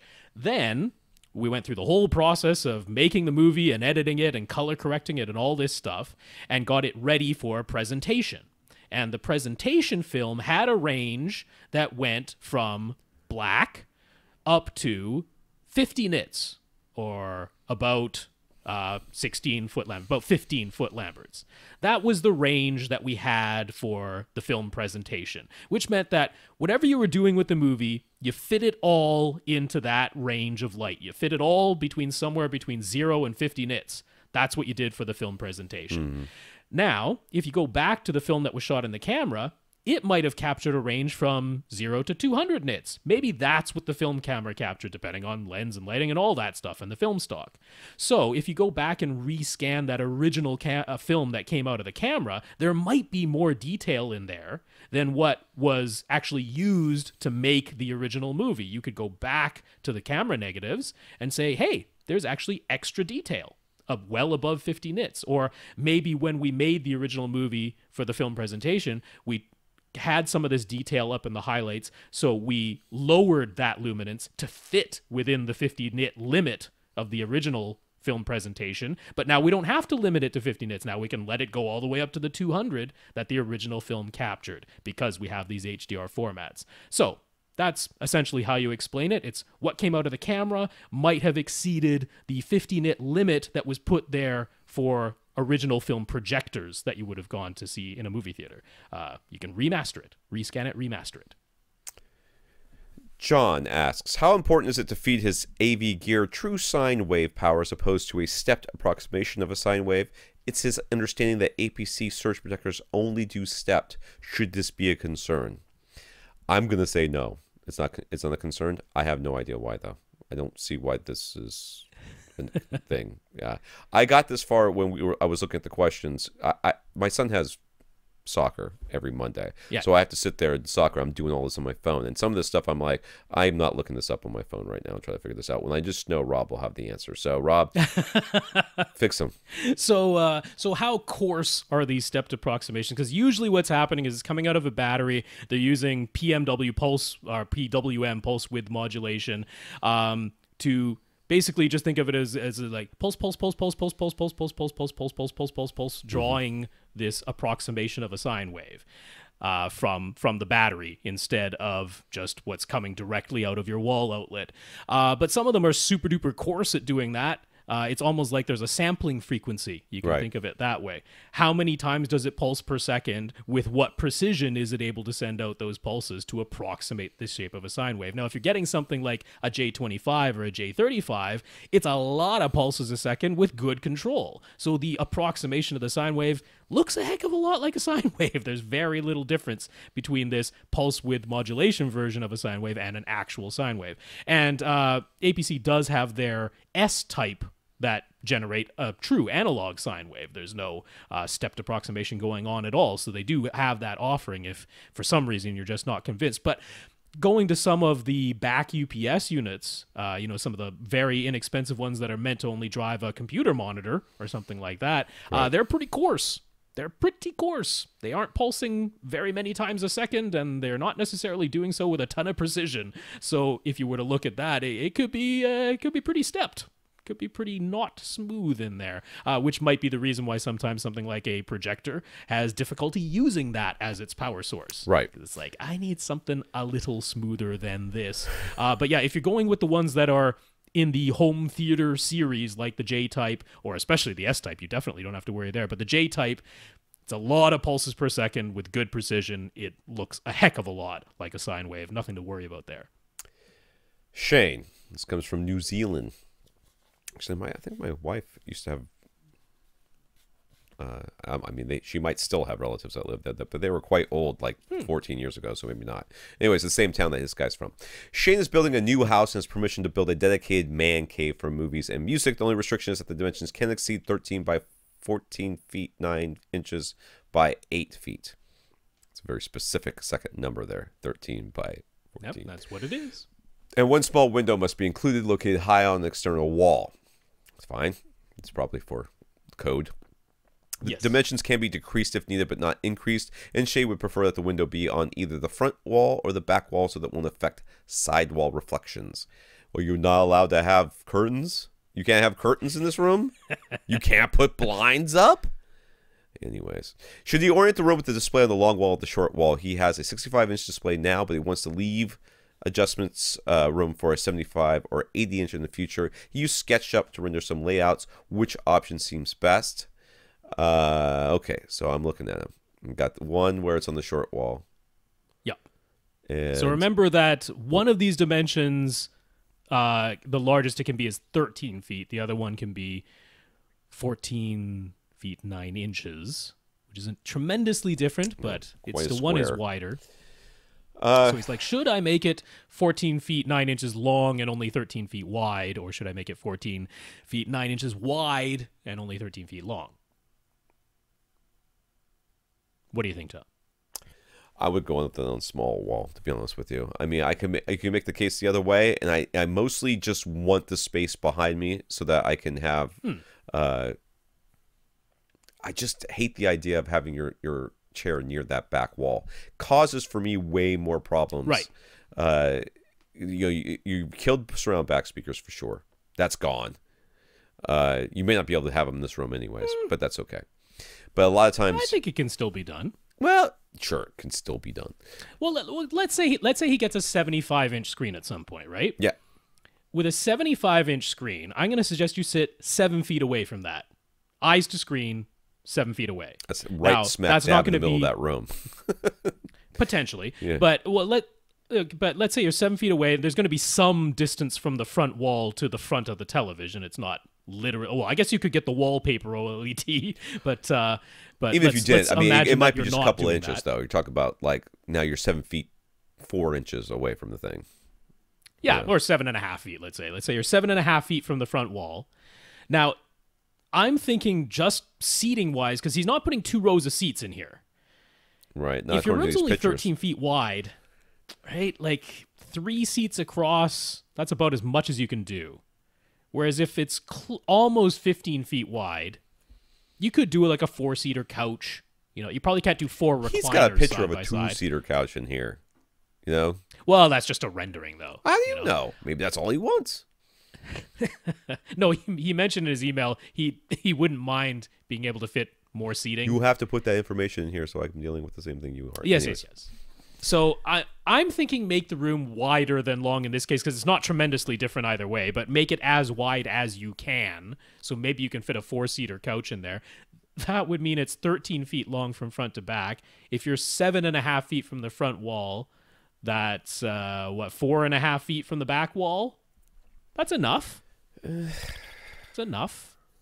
See, I would say that you just go 5.2.4 and have rear heights and front top. Well, I'm not gonna say no to that, but either way, I'm saying sit about 7 feet away from your TV. It's really 6 of one, half a dozen of another. To be honest with you, it is. Yeah, we're talking. Yeah. I mean, the difference is about 1.5 feet in the size of this room. That's right. 2/3 is the difference in the size of this room. It's would really you shrink any of these dimensions? I would make them as large as I possibly can. I agree with that. You don't have enough room to shrink. I mean, yeah, unless, I wouldn't shrink anything in here unless you plan on mounting your couch like the Dukes of Hazzard got into their car. You know what I mean? Then you could just have to. It'll be just like wedged in there. There'll be no side on either side. I do like his subwoofer replacement though. Yeah, either way, he should have 4 feet of space behind his seats. Right? Either way, there should be 4. It might be 5 feet if he makes the room longer than wide. But there should be at least 4 feet, which means I would probably go front and back subwoofer placement as opposed, because side by side, you're not going to have a walkway, man. Like, if you have a 4-seater couch, the subwoofers, middle of the front wall, middle of the back wall. Because in his layout, he's like, should I have the subs middle of the front wall, middle of the back wall, or middle of the side walls? Oh, no, you won't be able to fit them on side walls. I was going to say corners. You're not going to have a walkway. You could do corners, diagonally opposite corners. I think I'd do corners because I think it's going to be... I was thinking the walkway, but I was actually thinking the walkway behind the couch. You get, you won't need a huge sub anyways, but I think tucking them in the corners is probably better. Yeah, I think tucking them in the corners, even if they're cylinders, would be better. That's what I think. But it doesn't really make that much of a difference. Again, 6 of one, half dozen of the other.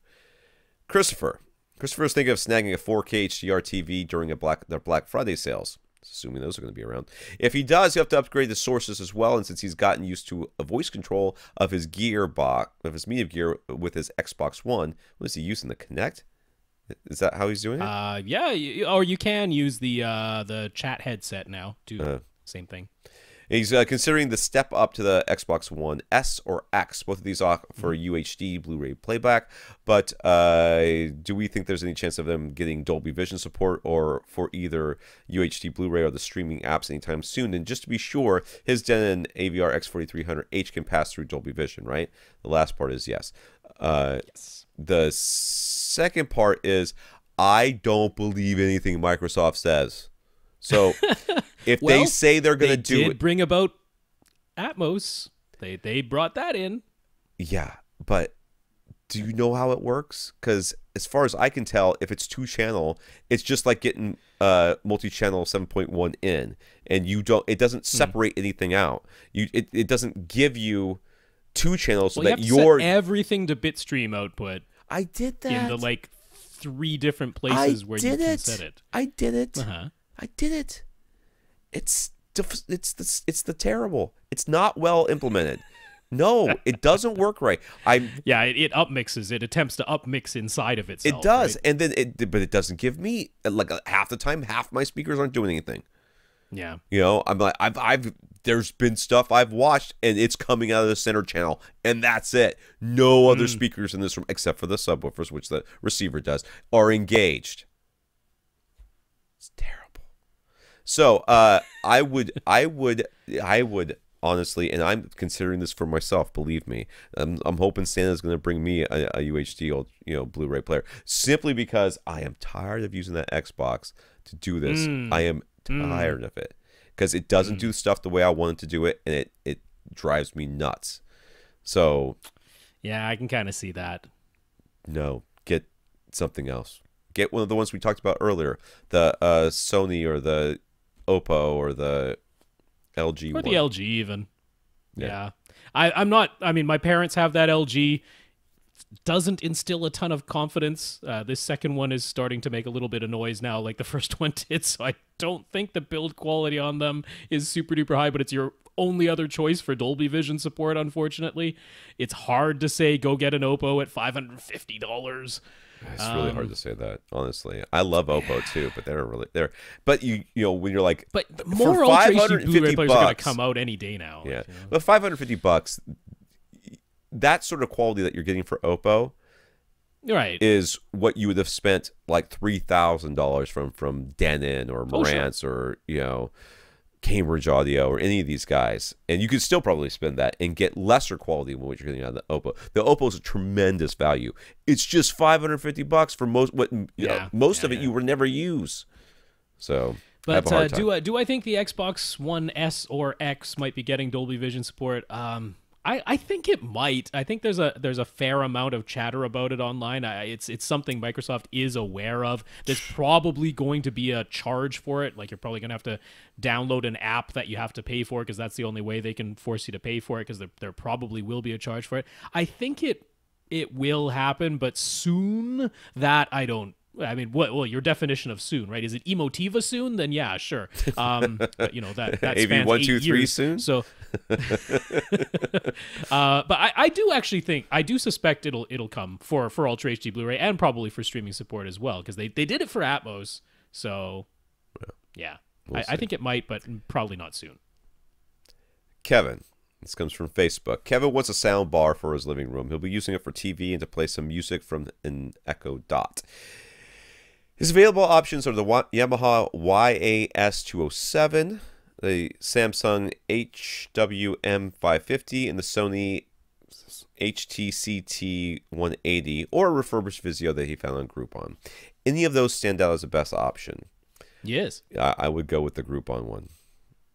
I'll be honest with you, I'd go with the Groupon one because all these things are garbage. They're all such garbage. The Yamaha one's got like 7 little tweeter thingies up there, and that's it. I don't think the YAS 207 has that. I think I looked at it, and that's what it had. It had like 7 1.25. I'm pretty sure. I know that YAS 207 gets a lot of praise. I don't care, dude. I don't care. That's the one that stood out to garbage. me. That's the only one that's going to say. All sound bars are garbage. Yamahas are pretty darn good. If that's available to you, I'd give that a look. I'd give that last time I reviewed an entry level Yamaha soundbar, I was like, not great. Let me look at it again. I'm looking at it right now. Yeah, you go ahead and keep talking. Yeah. It's got. No, I mean that's the one that jumped out to me. If you're checking out the reviews, that YAS 207 is sort of universally praised. It's got 4 1 3/4 inch woofers, dual 1 inch tweeters. Oh, it does have the Virtual X. It's got the DTS Virtual X. That's what sets it apart. It's got a subwoofer. somewhere. It does. I guess that's separate because there's no way to fit it. Oh, it is separate. So it's got I do have two to agree tweeters overall, and 4 woofers. So overall, the Vizio soundbars are a very high value. Yeah. They're really quite all right, but I don't know the exact model because some of them use those like quadratic weird drivers and they don't have like any treble. So if it's because some of the Vizios have tweeters and some of them don't. They just have the single quadratic drivers for each channel. Well, so I mean, you got to make sure which Vizio it is. The Yamaha sounds like it's with tweeters and woofers. Maybe it's not trying to be a digital sound projector, which the one I reviewed was, and it was terrible. No, it's the DTS Virtual X. That's the thing where you only have 2 speakers, but it still tries to make immersive sound. But it's the Virtual X processing, not the actual bouncing of beaming of sounds around the room processing. Okay, well the Yamaha sounds okay. That Yamaha. The Yamaha sounds okay. All right, but I'd probably still go with the Vizio because I'd go for cheap because they're all garbage. If it's one of the Vizios with tweeters, that's a good deal. If it's one of the ones without tweeters, don't do that. Yes, we have discovered even Theo Audio cannot make a speaker that does not have tweeters sound good. That's right. Bill's on board with pretty much all of our suggestions so far when it comes to the theater he's planning as part of his custom house. It's 17 by 23 by 11. Is that the dimensions we gave him, right? That's the dimensions we gave him, yes. Dual HSU VTF3 Mark V, HP subwoofers, to send acoustic speakers, mono price. I don't remember saying to send acoustic speakers. I think I said Ferris Grant. That was me. I know, but I was not listening to you. I was saying he should get the stuff I say. Mono price, monolith, amplifier, 10-foot wide Seymour AV screen. He really likes all of that. He's penciled it in for his budget. Now, I'm scrolling past a bunch of pictures to get to the words. He's still trying to figure out what's the most cost-effective and space-saving way to soundproof the whole theater. He initially thought about an entire room within a room, but is that really necessary? It uses up a lot more square footage. Well, I mean, if you want to have absolute soundproofing, then yes. But I'm looking at this, and it looks like he's got some 2 out of the 4 walls are exterior walls. It does look that way. One of the walls is adjoining a hallway. Yes. So really, he only has one party wall that is between the theater and the kitchen. It appears from the diagram that he sent. Oh, I'm looking at the wrong picture again. Hold on a second here. So yes, I see what you're saying. I mean, because he was saying he wants to save money wherever he can, right? So my number one advice is to talk directly with the people at soundproofingcompany.com because they will give you a ridiculous amount of free advice. I don't know how or why they managed to do that, but they're really, I mean, I know he's already checked out soundproofingcompany.com because most of the way he builds stuff is exactly the way they recommend. You don't know, though, that you can consult with them. He may be worried about the sound leaking out and getting to his neighbors. You know, he may live in one of these neighborhoods where that's not planned, but, you know, the houses are all real close. So he may want absolute soundproofing on all of these walls. So in which case, again, your advice stands. Talk to soundproofing company and say, this is what I want, and what's the cheapest way for me to do it? I'll buy everything from you. And they will help you out. The main thing I want to convey to Bill and to everyone else who's concerned about soundproofing. So soundproofingcompany.com, they do a good job of explaining there are these 4 aspects to soundproofing. You got your mass, you got your decoupling, you got your damping, and you got your insulation. But what's important to know is you don't need to double up on any of those things. If you've already decoupled. And when we're talking decoupling, what we're worried about is the big surface area on one side of the wall is not physically connected to the big surface area on the other side of the wall. Now, whether that's staggered studs, right? So only half of the studs are holding the inside drywall and only half of the studs are holding the outside drywall, or whether that's sound clips with hat channels to give you some decoupling between the drywall on one side versus the other, or completely separate studs, which is your room within a room construction. Whatever it is, you don't need to do it twice. If you've decoupled once, you've decoupled. So on your exterior walls, you're going to have whatever the foundation structure for your house is. Right. And then you're going to have some kind of framing just to hold the drywall for the inside of your theater. That's already decoupled. So you don't need to decouple again. You don't need sound clips and hat channels in addition to the framing that's separate from the foundation wall for your exterior walls. You don't need to do it. You only need to decouple once, right? Insulation, if you've already got a bunch of insulation for your exterior wall for thermal purposes, then you don't need to worry about constructing yet another frame inside of that to have soundproofing insulate. They're the same thing. Insulate once, right? Decouple once, damp once, and mass. He worries a lot about mass because we've been talking about the drop ceiling thing. Yeah. Mass is a bit overrated because if you look at the STC ratings, let's say you have 8 layers of drywall. 8 layers of drywall is a ton of mass. It's less effective for soundproofing than having 2 layers of drywall with green glue in between them. Right. That's more effective than 8 layers of drywall. So mass is overrated. What you want is to have the other aspects of soundproofing in combination. So I think he's worried about mass more than he needs to be. So when I'm looking at this plan in this diagram, I'm like, the exterior walls, they're already decoupled, insulate them. And then you basically already done that. Yeah. The one I would worry about is between your kitchen and your theater. Maybe you do full-on double studs just for that one wall, because you're going to have a lot of noise in the kitchen and you're going to have a lot of noise in the theater. Maybe you do the full-on double studs right there. And maybe between the hallway and what's going to be the front wall of his theater, maybe there you either do staggered studs or there you use sound clips and hat channels. But you don't have to do all the things on all of the walls. That's what I want to convey. I have to scroll back down because I was looking at the picture. Okay. So you're still not 100% sure about the ceiling. I'm not going to read that other one because you already answered it. Yeah, the Acoustical Solutions ceiling tiles aren't cheap, so he could still go for double drywall, green glue, sound clips, and hat channels for the ceilings instead. Strictly from a soundproofing standpoint, which is more effective? Wouldn't the drop tile ceiling be more prone to allow flanking noise in addition to having less mass? So again, this is exactly what you're just talking about. Once you've done the green glue, you don't need the hat channels, right? At that point, you get rid of. No, that's not, because the green glue is the damping. The hat channels are the decoupling. Sound clips. So in that case, but actually, you're more prone to getting flanking noise paths without the drop tile ceiling, because any holes you are putting in the ceiling have to go through all of the ceiling you just put up there. Right. That's true. Whereas if you have the drop ceiling, you can have very limited openings in your drywall ceiling that's above the drop ceiling, and then the drop ceiling is another layer, a continuous layer, essentially. Yeah, because you're going to go from one side all the way to the other, and then you could fill all that, again, with mass, with insulation. Insulation. There you go. Yeah, yeah. So I think he was mostly worried about the mass. Don't be worried about the mass. And if you were like, oh, I'm going to have this drop tile ceiling, do I also need to have the drywall that's connected to my actual ceiling joist? Does that need to be decoupled too? No, because you don't need to decouple twice. Yeah. The T-bar ceiling is already the surface that's decoupled from the drywall above. So don't double up on stuff. That's how you can save money here. Yeah. So if he goes with the Ascend HTM200 SE speakers for surround and Atmos positions, how should he mount them? He wants to install columns like he had in his last theater. So should he just build shelves to hold the surround speakers, or could he use some sort of wall mount? And should he make the columns thick enough so that the speakers are flush, or should the speakers protrude from the columns? I mean, to me, this is a question that's more aesthetically important than anything else. So I would put this back on you. What do you think would look best?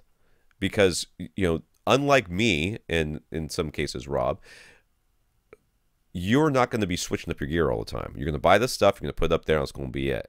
So do you want to actually hide your speakers inside your columns? Do you want to wrap your columns in speaker grill fabric, have an opening, and then in there you put your speaker, so that you don't even see it? I mean, you could do that. Or you could just tack a shelf onto the wall and call it good to go, which is what I've done.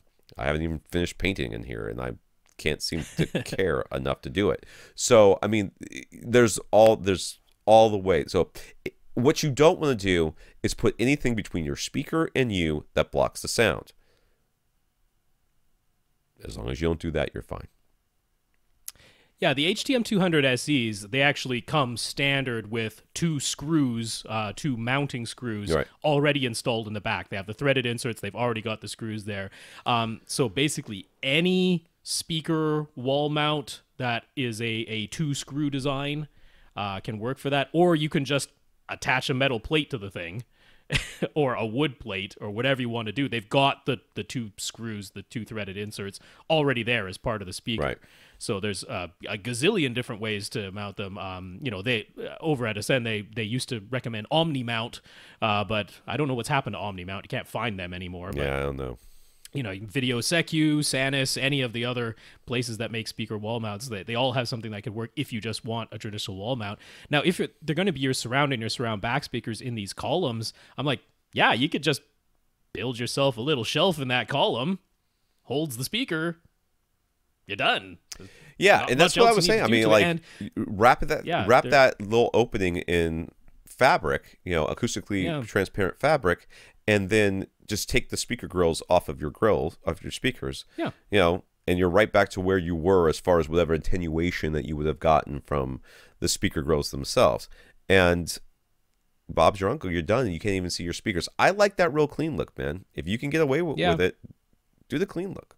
That's me. And the HTM 200 SEs, they're not very thick. Yeah. They're only about 6.5. They're not even 6.5 inches from front to back, and that's with their grills on. So take the grills off, they're about 6 inches deep front to back. So we asked, what about the Focal birds instead, particularly for the Atmos positions? Would they be easier to mount? He did notice that even though they look more compact according to the specs, they're not that much smaller than the Ascend acoustics that he's been looking at. So their looks might be misleading. Now, I've never seen them in person, so I am planning on contacting Mark and see if he'll send me those, because I think that would be good for the podcast.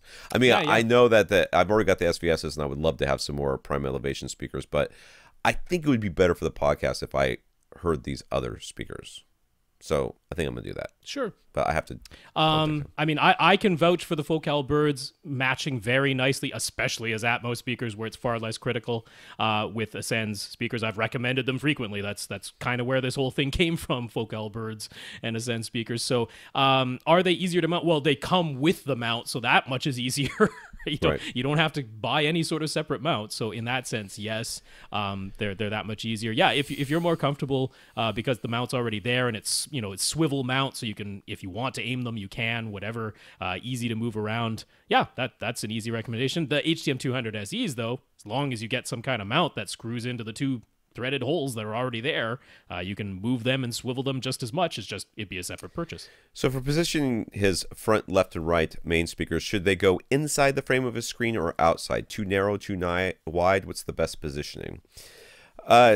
Looking at your image here, it suggests to me that I would be planning on putting them outside the frame, simply because of the width of your couches. You know, you don't. I mean, you could have them right inside, like barely inside, right? Because that would be as close as I would get them. Because that would be basically your left speaker firing directly at the person that is sitting in the left, most chair, and the right speaker doing the same. But having them on the other side, it's going to be right in that area, for me. Yeah, I mean, Dolby recommends anywhere between a 45-degree and a 60-degree spread for your front, left, right speakers, right? Anywhere from 22.5 to 30 degrees to the left and the right of center. Now, we were suggesting you're sitting 12 feet away from a screen that's 10 feet wide. That would mean the screen fills 45 degrees. So if the speakers were just on the insides of the screen, just behind the screen, that would essentially be a 45-degree spread, the smallest spread that Dolby recommends. Whereas if you put the front, left, right speakers just to the outside edges of the screen, it's a little bit wider than 45 degrees, but not 60 degrees. Right, so you're well within Dolby's guidelines. Plus, I had the suggestion of, well, anytime you want the smaller field of view, you yourself just go sit in your second row. So in that case, now if you went and sat in your second row and the speakers were inside the screen, they'd be narrower than 45 degrees. True. So I would have them just to the outsides of your screen. That'll be perfect. So he's not quite sure if he'll like the looks of the HSO VTF3 Mark V HP subs. Let me clear this one up for you. You will not. They are not attractive subs. One of them will be behind a false wall at the front, though, so that's no concern. But the one at the back there will be visible, so we think you might prefer an SVS cylinder sub back there. It's more expensive, but the PC12 Plus or the PC13 Ultra would fit. Any issue with pairing either of those subs with the HSU VTF3? Nope.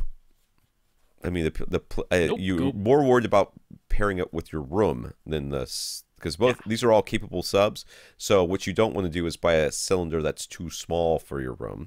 I don't remember if we said the PC 12 Plus was the right, but the PC 13. Get the Plus. You don't need the Ultra. Yeah.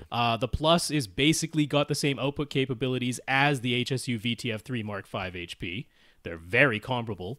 So a PC 12 Plus, if you just like that form factor better for the back of the room, and I would agree because, it's got that nice soft cover on it. It's nice and round, takes up less floor space. So that in a rear corner is just going to blend right in. And if someone does brush up against it, there's no sharp corners or anything to knock into. Right. So, it is more money, but the PC 12 Plus will be a perfect companion to an HSU VTF3 Mark V HP. So any suggestions for his equipment rack? Middle Atlantic are quite expensive, so he's considering a Sanus rack instead, but they're still close to $1,000. So we have any recommendations that are less expensive?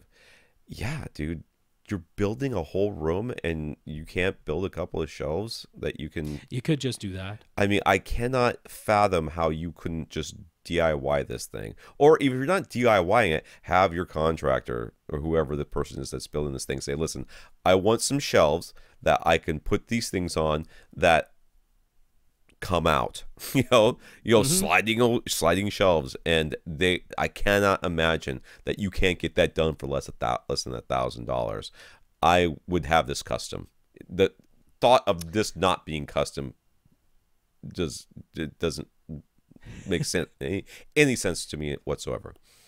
Well, that might end up being more expensive than just buying a pre-made rack, though. So Maybe. I'll mention there's Peerless AV, and Quest. Both of them offer 30U racks. So that's 30 of the standard unit heights there for right around $450 or $500, depending on those two. So Quest or Peerless, I'd look into those.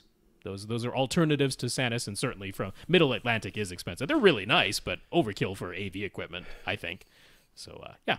I'm not sure if my mic is picking this up, but my stomach is growling like crazy over here. I need something to drink or something.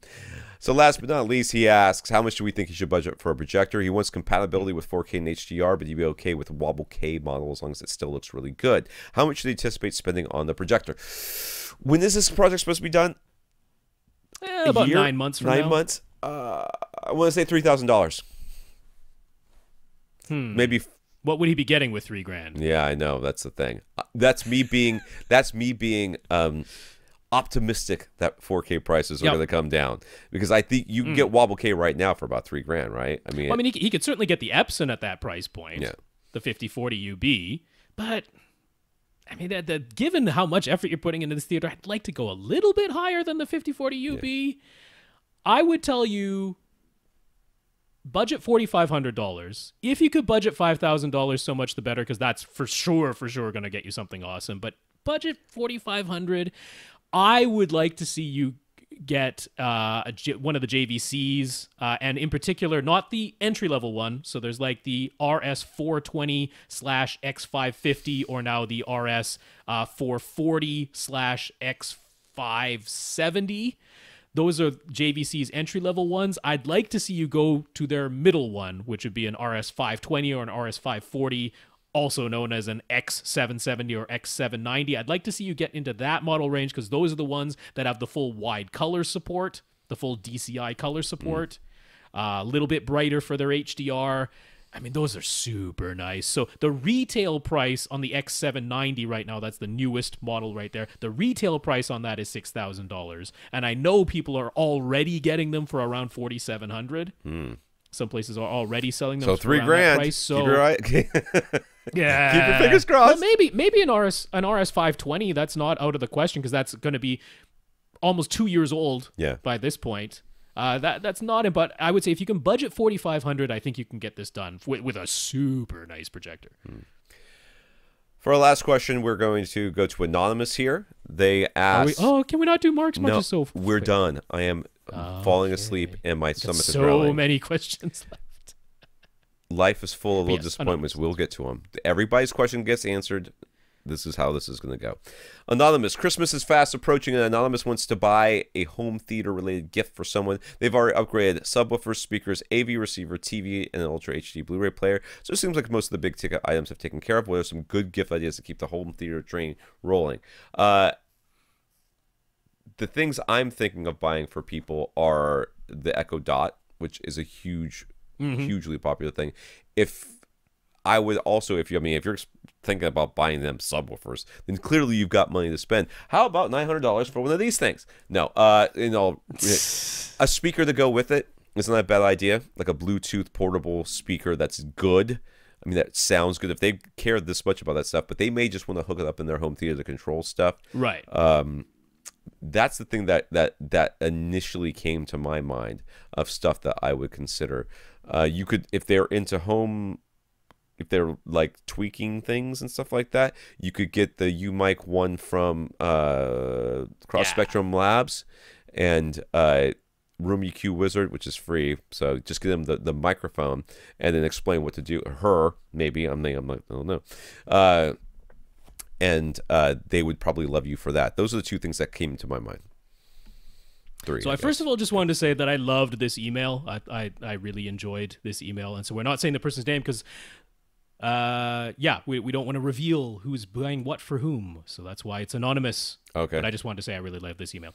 So I was thinking along the same lines. Yeah, the measurement mic was certainly one if they don't already have one. I was thinking, now it's pretty spendy, but if you have the money to spend and they want to do video calibration, which they totally you could head on over to SpectraCal. These days, unfortunately, most things are calibrated just fine out of the box. But okay, yes, if you really if this is a tweaky person and that, you could look at some of CalMan's packages where you get their CalMan software and they sell their own really good C6 light sensor. Now, it's like a $700 light sensor, but who knows? Maybe that's within the budget. We're not sure.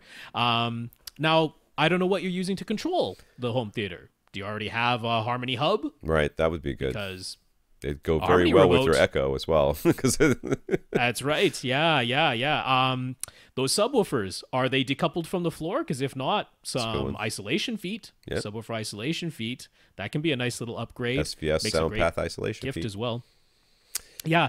Now, I was thinking, is the room acoustically treated, right? Maybe you go out of the big ticket items, but how much have we looked at the room itself? Right, it's true. Maybe you could use acoustic panels, and in particular, maybe you want to get some printed acoustic panels. Maybe you were like, I wouldn't mind dressing up this theater room as well. Why not kill two birds with one stone? Get a printed acoustic panel. Acoustimac and GIC are both great places to get printed acoustic panels. You can put a really nice design, an image, a poster, something cool like that. So maybe that's something. Bias lighting. That's not something everybody gets for themselves, but if you have a flat panel, or you can even do it with a projection screen, although I don't usually go for that. But if you have a flat panel, bias lighting. Now, the place you want to go for that is Ideal Lume. Right. So it's the word ideal. They're still around. Lume. I can't believe that company has Ideal Lume. Oh yeah, and actually they now have an LED bias light that's less expensive. It's not the fluorescent light that they used to sell. It's a LED strip light, but it's the perfect D65 completely neutral light. So Ideal Lume is the place to go if you want to maybe try out a bias light. I was thinking headphones. Headphones are always a great gift. Ooh, you could give them some PM1s from Oppo. Those are really good. Well, that's pretty that's the most expensive thing we've mentioned so far. That is not true. I feel like you've mentioned much more expensive things. But there's a lot of headphones. Hey, the new RBH Beryllium ones, whenever those come out, dying to hear those. So there's certainly headphones could be a gift. And then I was thinking, okay, so you mentioned all these other items. An NVIDIA Shield could be a cool gift, especially if you haven't started into Plex at all. Right. An NVIDIA Shield is your Plex server and your Plex player. Man, is that a really nice way to venture into Plex if you haven't already done so. So an NVIDIA Shield. And then I was thinking a little off the wall, something that I really enjoy and think is a lot of fun, and not a lot of people, quite a few people, but not a ton of everyone has bought, PlayStation VR. You know, and I'm a bad person for suggesting that. Yes, PlayStation VR. PlayStation VR is less expensive than the Oppo PM1 headphones. Yes, but the Oppo PM1 headphones are way good. Okay, well, yeah. I'm thinking one of those things must be. Headphone amplifier? Yeah. There's a lot of those out there. Monoprice has a very nice headphone amplifier now. I'm looking around my home theater and thinking what all the other stuff I might want. I'm hoping not all of those things are already checked off. if you were buying for Rob, you should get a bunch of really dark gray paint. He would like gray paint to paint everything in his room. Sherwin-Williams. Look up their gray screen, and then they have different tints. Every tint has its own name in Sherwin-Williams, but you look at their gray screen paint, and then go however dark within that family of gray. Yeah, you could do that. All right, that's it. We've got some that are left over. If Rob wants to read you those, we will, but we're not going to because we got to go. We want to thank our listeners of the week. Ooh, I just shook the whole computer. I want to thank our listeners of the week. We want to thank our patrons over at Patreon. There's 30 of them. Rob W. is one of them. And we also want to thank Tom, who went to www.avrant.com, clicked on the Buy Us a Cup of Coffee link, and left us a donation. So thank you, Tom, and thank you, Rob, and all the rest of our patrons. Yeah, Tom and Rob, thank you for the donations. And I do want to mention the people that we didn't get to. So we got Mark, Josh, which is a long question, Michael, Byron, Sam, Tom D, and Jonathan. It's only 7. Man, that's too many. But we're gonna get there. We're gonna get to all of you. But we've got your question. Thanksgiving's coming up. There's going to be a slow week coming up. So we also want to thank Tate and Fred for talking us up to Accessories for Less, and to I guess Fred talked us up to SVS as well. So thank you, Tate, and thank you, Fred. Yeah, Ted. Ted. I combined the two names. Tate, Fred. That's how that came about. Tate and Fred, thank you very much, and congrats on your purchases. All right, for AVRant, I'm Tom Andry. And I'm Rob H. Now go out and listen to something.